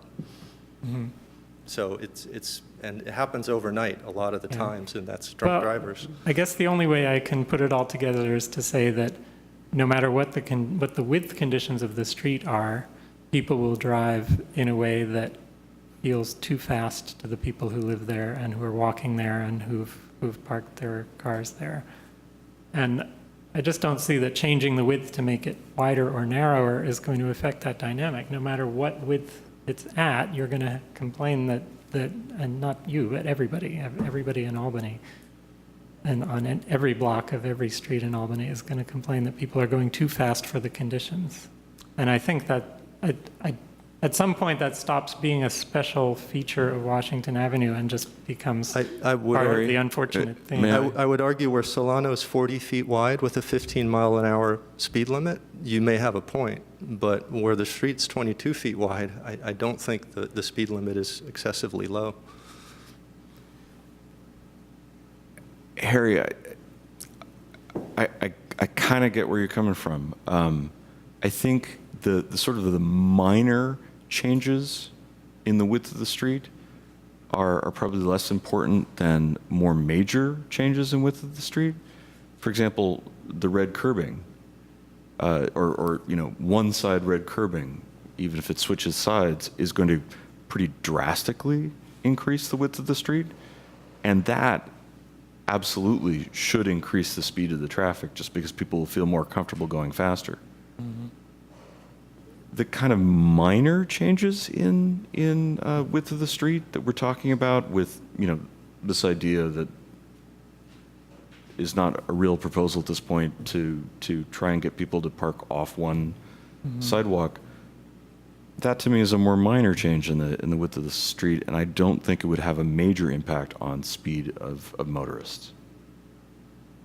I guess it just seems to me it would all be proportional. If you increase the width of the street a little bit to try to make it safer for people to drive, then people are going to go a little bit faster. And if you decrease it a little bit to try to make people go slower, there's going to be a little more conflict points.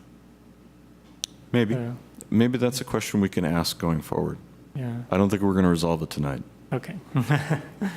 I want to follow up on a couple of other points that were brought up in the public comment, and I'm now going to move out of adversarial mode and simply ask for you to say more about it and hear from staff if it's feasible. The idea was brought up of a diversion at Gateview, and I'm not sure what that is and whether it's something that we're considering or something that's possible. A diversion at what? Diversion at Gateview.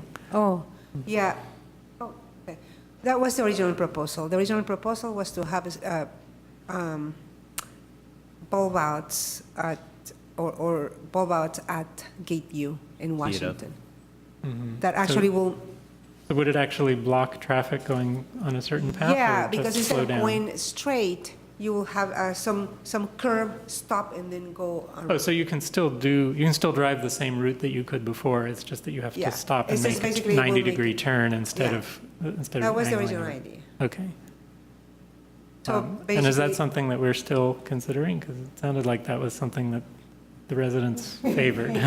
There were a lot of people who were concerned about the impact of that. The people who lived in that immediate area were concerned about the impact of that on access to their For their driveways. driveway. Okay, so there were some residents who were not so happy about that. What about the question that was brought up of allowing parking along a speed bump? Allowing parking? Allowing parking along a speed bump? We allow you- that. You allow that? Yeah. Okay, so there's no It's problem it's there. Catherine's Walk that shouldn't have parking next to it because it's a walkway. Because of the walkway, it's not about the speed bump. Okay. Yeah. All right, I think that completes my list of questions here. So thank you for bearing with me through all of this. I mean, Can you bring the satellite picture? Oh, sure. And I want to try to explain what we sketch out.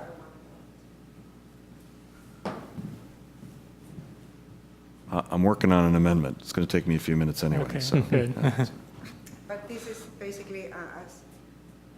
Oh, okay. So,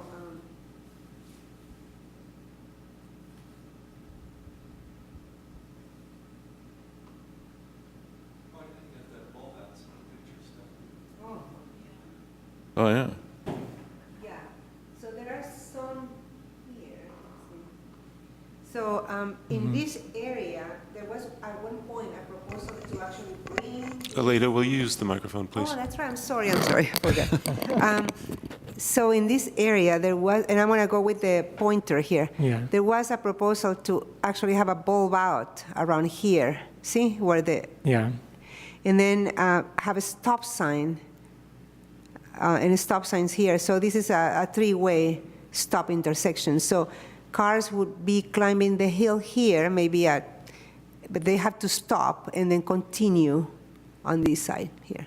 That was one of the Yeah. sketches. So that's. So is there, I'm going to ask Aleda to answer this, if you don't mind. Is there any element of that seems like it has consensus approval from the neighbors, or is it just too controversial? That idea was never developed to a level of analysis in terms of like fire truck turning radius and things like that. So it's something that we could still pursue. Yeah, Okay. the only idea was to have a bulb out here, then and another bulb out here, and then that was analyzed for turning radius in the same situation at Cerrito in Washington. But this is something, an evaluation of this that I think might create a parking spot here. Along that extended Along curve. that extension, Yeah. yeah, would. Yeah, and it could be certainly seems eliminated. better to use that city-owned space there to provide another parking space rather than just to be empty. That, yeah, it would be concrete or a pork shop. I mean, probably it's concrete and the stop signs that actually will help, or a yield sign, whatever it was, but it will help actually with the speeding problem.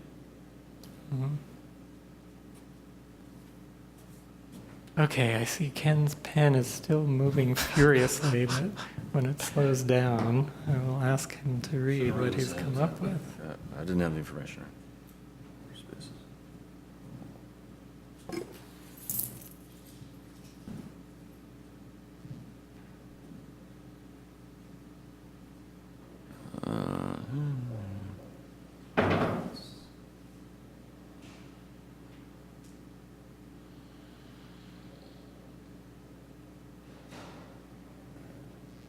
One quick thing on the parking inventory that a consultant would do. You can classify what the different parking spaces are and whether or not they're compliant or not, or whether it's in an intersection or just. We probably would do that ourselves. We wouldn't spend the consultant money on that. It's pretty simple, straightforward task. It is. And again, we just try to use common sense on how it's really being That's right. used. If you have a car blocking a ADA ramp, then it's And, not. I mean, that good. means common sense on how it's being used today, but also common sense on how it could be used if a certain alternative were implemented. Correct. So perhaps a certain cutout might be built that would have one compliant parking space, but it could be used to hold 2 cars. We would want to, ideally, we'd like to know that as well. Right. Okay. Should I wait for Aleda to get back? No, go ahead. I move that we recommend to City Council that the raised crosswalk at St. Catherine's Walk be implemented as soon as possible. Take out the saint. I did. Didn't write Saint. Anybody watch The Saint where they're good? Right. Thank you. And so that's A. B.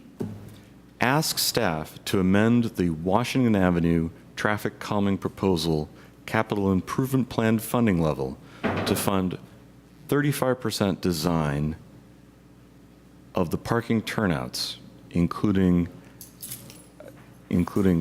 projected costs and evaluation and comparison of other less expensive options, including an inventory and comparison of parking spaces in each scenario.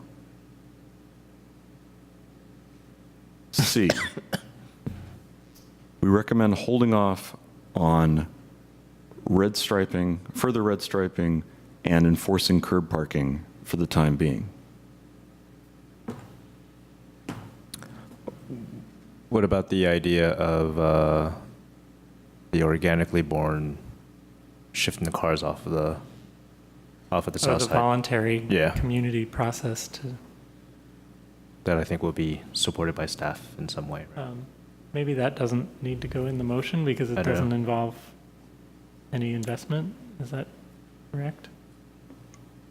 I think it would be worthwhile to make sure that you have a consensus among yourselves, and Okay.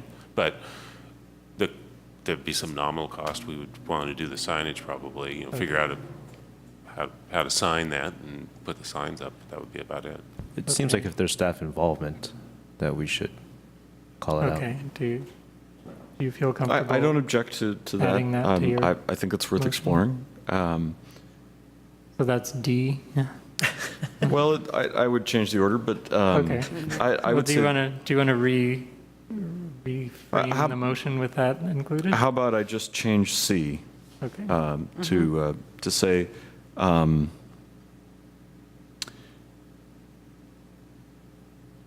partner with the neighborhood to attempt to change behaviors in the short run, to to allow walking on one side sidewalk? And hold off on red zoning and curb parking enforcement for the time being? Good. So, I second. Are there other traffic calming measures that are going to move forward without the amendment? Like, are there things that staff has already identified previously for Washington, such as, I don't know, is there other things that we can do? There was some discussion about the speed hump, looking at the speed hump between Polk and Cerrito. yeah. Right. Yeah. Could you take another look at that? Or do we want to charge staff with looking at any type of other innovative temporary treatments, such as the speed humps, or textured pavement, or anything along those lines? I can't be more specific because I don't know what they are. No, that's fair enough, yeah. And I did not get that detailed. I don't think the motion has to enumerate. Yeah, perhaps those could be things that we talk about here going forward. Yeah, could be. Or they could be, I did not get specific. To be fair, I did not get specific in terms of what the comparisons against Sure. would be. And I think I meant that to be somewhat inclusive of the various scenarios. So you're saying, what else should we be doing in the meantime? Yes, right. So is Yeah. Catherine's walk pathway the only thing that we should do? Yeah. No, we can evaluate the speed hump between Polk and Cerrito for sure. We can. Let's make that A1.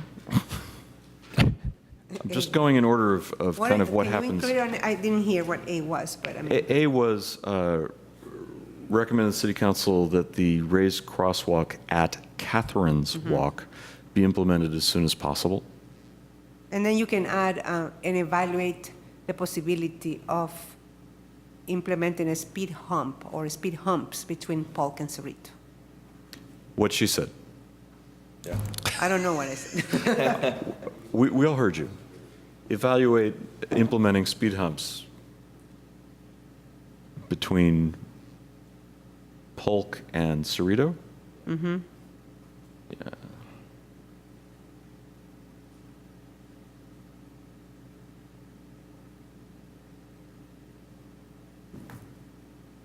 Was there anything else? I don't The know. street treatments, you mentioned that. I don't know if there is anything. How about, so I've got an A, St. Catherine's Walk, and this possibility of a speed hump. I've got a B, which is amend the traffic calming plan and investigate costs and compare spaces. And then I've got the C, partner with the neighborhood, don't do anything drastic now. How about a D, which is explore other methods of traffic calming in the neighborhood? I mean, do you feel that, does staff feel that you've already explored to the limits of your creativity here? I feel like what I don't want to do is kind of start another planning process. Mm-hmm. Okay. We've been working on this for 5 years. There are no easy answers. Yeah. And it seems like the traffic calming measures that we've considered that are not enumerated here are ones that couldn't achieve consensus approval. Right. Yeah. Like the Couldn't achieve what? consensus Consensus. approval, like the gate view bulb outs, Or the mini circle, the mini roundabout. the mini roundabout. I mean, I don't think we want to go through yet another round of asking staff to come up with more ideas, because I think they've, So you think you've You'll- exhausted the We'll wrong? just be back having this again in a year, I'm Yeah. afraid. Or 5 years into the future. so, I'm okay with dropping that for now, in the interest of moving the project forward. okay. Do you have a suggestion for one other improvement that you feel might be uncontroversial? No, but the wording that Ken used didn't reflect the possibility of texturing. Now, that may be because you don't want a texture, I don't know. And someone had remarked that at another meeting, it might have been you, that it could be too noisy. But if you're going to look into the speed hump or humps between Cerrito and Polk, I personally have no objection if you look into texturing or cobblestones. So do you feel that that's a new idea that you haven't pursued yet that could be worth some effort? You're not talking about the whole segment of 800 block. You're talking If about. it was me, of course the nice cobblestones would be the best, but I might go for the gravel. But I'm probably the only one. So I'm not speaking for myself. I'm trying to reflect the interests of other people, and there being some objections to speed bumps. Would it be at least worth looking into whether or not there was any other road treatment other than the bump? But personally, I'm cool with the bumps. Well, right. Who has expressed opposition to the bumps? I don't know. There was opposition to the. I could name the people, but I'd rather. Okay, No, I but they're not understand that. here. I didn't so- think that. Okay, so. Have you heard opposition to bumps? I mean, if it's. I've heard so many things. I'm sorry. Okay. I would not, I don't know. I think the whole street would be extremely expensive, cobblestone. I mean, it's so expensive. Yeah, I I was don't think thinking we- of only I don't just the think we should. entryways. Yeah, Right. the question is there something you can look into that Yeah. in the realm of texturing that might be reasonable to implement and might meet with widespread approval and that you haven't really looked into yet? And Yeah. I wanna as ask long you to as do something again. we want it to be effective also. Yeah. I mean, Good point. just texturing alone Not gonna slow you down. Yeah. may not, it would work for the first day, for someone who isn't familiar with the neighborhood, but once you get used to it, you just kind of blow through the textures and you're not going to change your behavior because you're on your way home, you drive there. every So day. do you feel that this is an avenue worth pursuing, or is it I don't want to spend a lot of time pursuing, but if you'd like some more information about it, we can just kind of do some background searches and provide that, but I wouldn't want to spend consultant money on it. Yeah. No, I Just would another urge you to pursue it to the degree that you feel it's promising. Another technical, usually rumbles, I think you mentioned rumbles, Jeff. They're very noisy, and also they're designed for off-ramps to reduce, it creates friction, so it reduces the speed. You're coming at 65, 70 miles per hour off-ramp. By going on the rumbles, over the rumbles, you create noise, but there's more friction, and then there is a reduction of speed. An effective reduction of speed, but you're But that talking doesn't- about. That doesn't work between 20 and 15. No, high you're speed talking, though, right? I mean, Yeah. you're talking 65 to 45 effectively in less than 100 feet. Okay, I think there's limited opportunities, but if the motion can be written to... I'm not going to change the motion at this time. Okay, that's good. We'll do that. Okay. Any discussion? Did you already put it out there? You have to ask that. I'm just trying to keep moving. I'll second Well- whatever is there. Yeah, Thank you. well- If you just more discussion. So any further discussion, or are we ready to vote? I was ready to second you. Okay. All in favor? Aye. Aye. And the motion carries.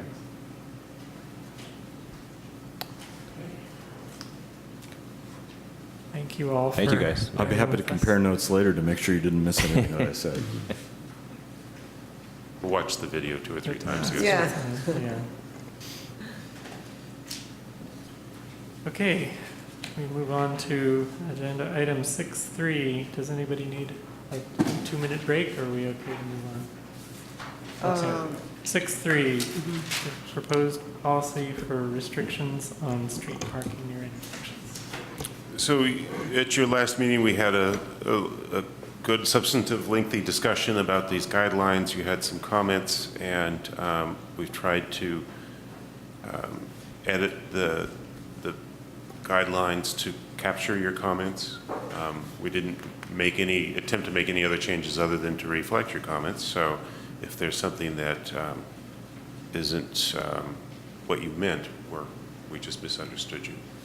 And what we give you is the red zone version, the red line, or blue, in this case, the blue line version of it, so you can see what we eliminated and added. I like the blue. Thank you. I had one question / comment. Does this apply to intersections that are traffic signal controlled? No, we didn't envision that. We can make that clear. Okay.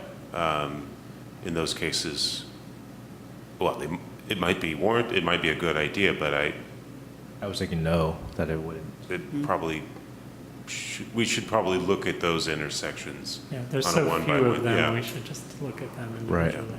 And the Masonic and Marin and Masonic and Solano intersections in particular are ones that we want to bring to you at a future meeting, because we're hearing a lot of issues about those two, so that's maybe next month. I think for the unsignalized intersections, there are clear guidelines in MUTCD. Yeah. Yeah. Okay. Maybe we should add the unsignalized intersection. We could add that in here What do just to you make say it clear, here? the beginning. Is it in there? I don't think we said I that. don't think it is. It says like local streets. Just maybe in the title, guidelines for restricting street parking near unsignalized intersections. Yeah, Okay. that seems good. Great. Okay. That's all I had. Any other questions, comments? Okay, I move that we,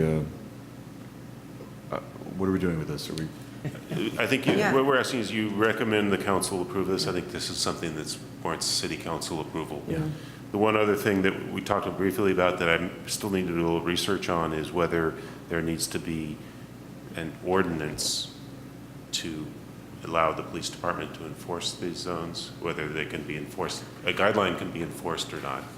We can use the guideline to paint it, Right. but the writing the ticket, I think it's by resolution or it ordinance. is, okay, so then we'll We'll just have make to do a sure we resolution. get that right. So it's not automatically enforced once you paint it red?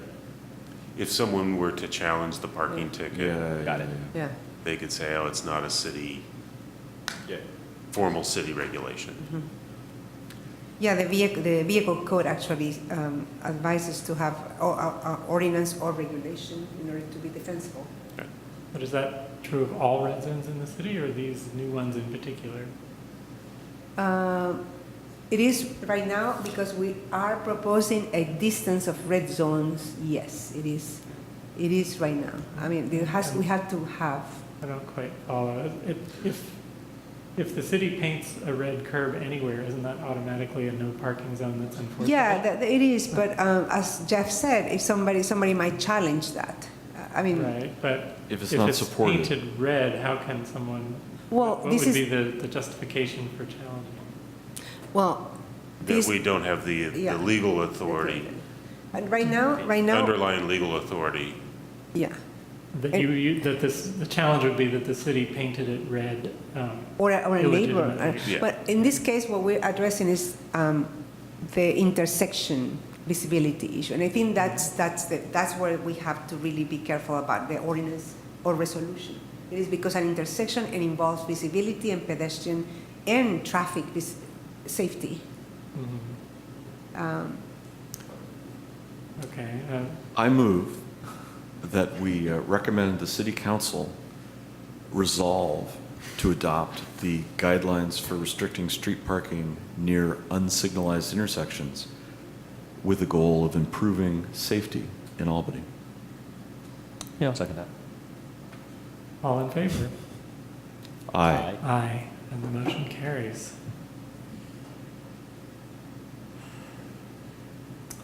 Item 7-1, brief report. Good try. Announcement. Announcement, not a staff report, just an announcement. The reason I Not wanted to walking make it on. brief is there's an ongoing planning process and didn't want to turn this into part of the planning process. We had a neighborhood meeting, kickoff meeting for the Kains Adams bikeway study last week. And we have a walking tour this Saturday beginning at 9:30. we envision breaking up into two groups. People who want to walk on Okay. Kains can go in one group, people who want to walk on Adams can go in the other, and just talking with the consulting team and with us about what they see as they walk along. I assume that walkabout is properly noticed so that all of us can attend as we wish. We haven't noticed it as a traffic and safety commission. You can attend, you shouldn't talk among yourselves. Okay, so if more than two of us are present, we should You shouldn't just talk. each attend individually. You should go on different streets. Yeah. I'm not going to be able to attend, unfortunately. Okay, I don't know about the other two who aren't here tonight. Yeah. Sure. I know that Farid is not going to be able to attend. Hmm. But there still could be three of us there. Might be able to. Okay. I am planning to attend. I recommend you do. I attended the community meeting, and there are certainly still some people with some very strong opinions about how the process works as well as the actual implementation of anything. And so that actually came up at the meeting in terms of what the next step is and what the process is to bring this back to traffic and safety. Yeah, I can mention that. We have a modest budget with this, for this project. It's some money we got from Alameda County Transportation Commission. The consultant scope of work had these two meetings, doing some work over the summer and bringing it back to you this fall, probably September or October. Based on what we're hearing during the meeting, I agreed that we'll figure out a way to work into the budget another informal neighborhood meeting With some conceptual. with some preliminary results. There are a lot of people in the room who wanted to know kind of what the bottom, they wanted to know what the answer was already, and they didn't want to have to talk about, they wanted to react to the proposals. Mm-hmm. And we said, no, we don't want to develop proposals until we have some engagement with the community to hear what they think and to do the analysis first. So the bottom line being, we'll have another neighborhood meeting of some sort, probably late summer or early fall, before it comes to you, so that people in the neighborhood can see the preliminary recommendations and give feedback and so back and forth. So do you envision that by late summer, early fall, there will be a recommendation for like a way forward to actually A little build? bit early by spring. Well, I think we'll have a recommendation from the consultant this fall. Okay. We don't know what the recommendation will be. For the- It's tight, it's complicated, Yeah. as you know. But I expect that we'll have that recommendation to you this fall and then to the city council whenever you're prepared to make a recommendation. Okay. Anything else on this item? Okay. Are there any future agenda items that staff would like to call out for special attention? Or? We're busy. Yeah. And I think that next month, we definitely want to talk about the Solano Avenue planning process. And I think we were hearing a lot of feedback about some issues with the Masonic Marin and Masonic Solano intersections. And we'll want to, if not in July, certainly in September, Leda's been doing a lot of analysis of how those two intersections are working, and we're developing some ideas to address those. And then these other projects are also very important to you. I'm not sure we'll have time in your next meeting to get all the way through all of these, but I definitely want to do Solano Avenue because we plan to take to the city council at their last meeting in July a proposal about how to organize ourselves for beginning that planning process. Have we confirmed who all is going to be present in July with people's summer vacations?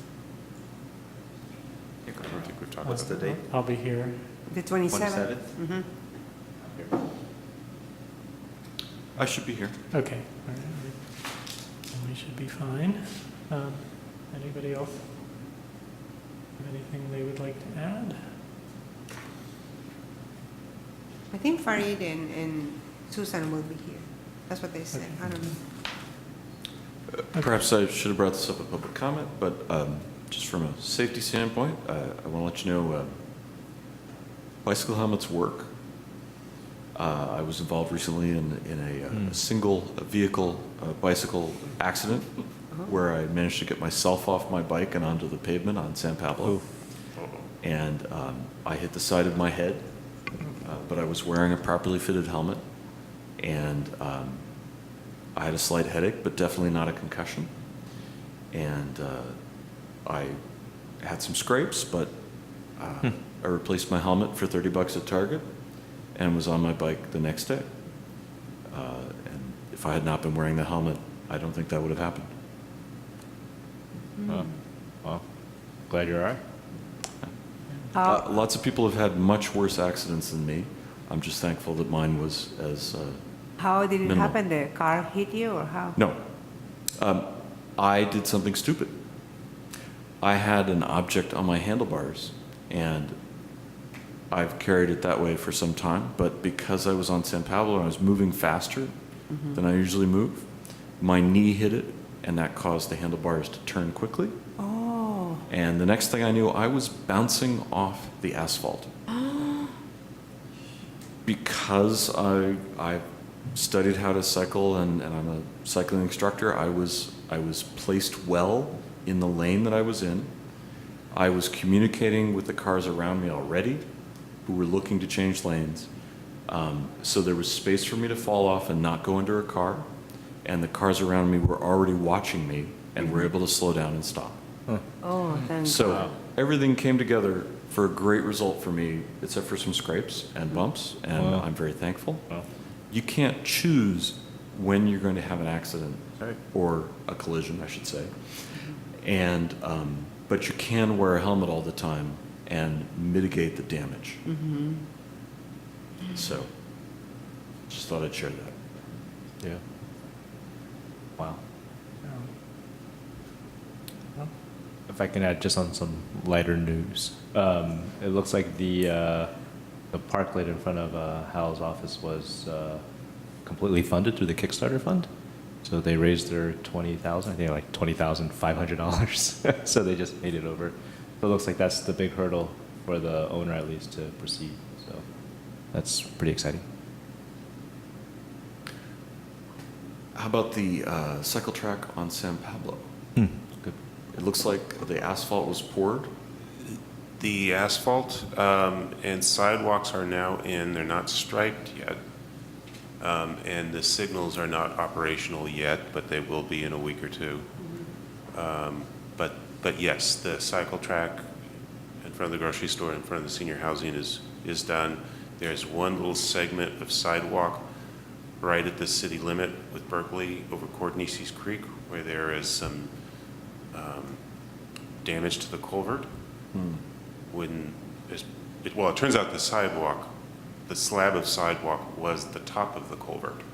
That wasn't realized until it was Torn up. jackhammered. Yeah. So that is going through, because it's a Cordonices Creek culvert, it has to go through an elaborate permitting process that was just completed, I guess. Yeah. And so that will be constructed soon, but that right now has a A detour walk around, yeah. that isn't great, but it's there today. It wasn't accessible until today, and a temporary asphalt ramp was put in so people can get around that area. Do you have, so you say next couple of weeks for the hawk signal? I believe so. Will there be some kind of opening ceremony? or- There's on July 10th. What's the Tuesday? Yeah, no, I know what you're talking about. Isn't it the 12th?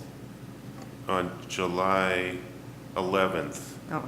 At 11:30, there's a dedication of the public art sculpture. That's, if you haven't noticed, the Bruce Beasley sculpture is now in place at that kind of corner of the southeast corner of the senior housing project. So there'll be a dedication ceremony then. The trail also between San Pablo and 10th into the Little League fields was paved yesterday, I believe. So that's the first kind of ceremony envisioned. I don't know that we've really talked about doing any other ceremonial things, but we can if we need to. Some of the individual businesses will probably be having grand openings. I think Pet Food Express will open early in July, and they want to do a special event there with pet adoptions and things like that. And then some of the other retail stores will be opening over the next month or two. The cycle track is a state showcase for Yes, campus. and Caltrans would like to do so. We learned today Caltrans would like to do something to kind of show it off as well. Oh, great. So, Well, it's certainly a milestone in Albany and on San Pablo. yeah. It's actually the statewide. They have A state what? statewide, yeah. They have so many exceptions that Caltrans wants to showcase that it can be done in other areas that are constrained by right of way. Huh. That's basically. Now they want it. Sign Marvel. So We Jeff has still have some gray work to hair. do with transit stops, less than perfect. We may need to give you a report on that. We're still working on that right now. Well, I know that Bike East Bay is also interested in showcasing. Oh, really? Oh, wow. Sure. Yeah. Everybody. It's Egypt, a great project. major East Bay milestone as well. So, Congratulations, Jeff.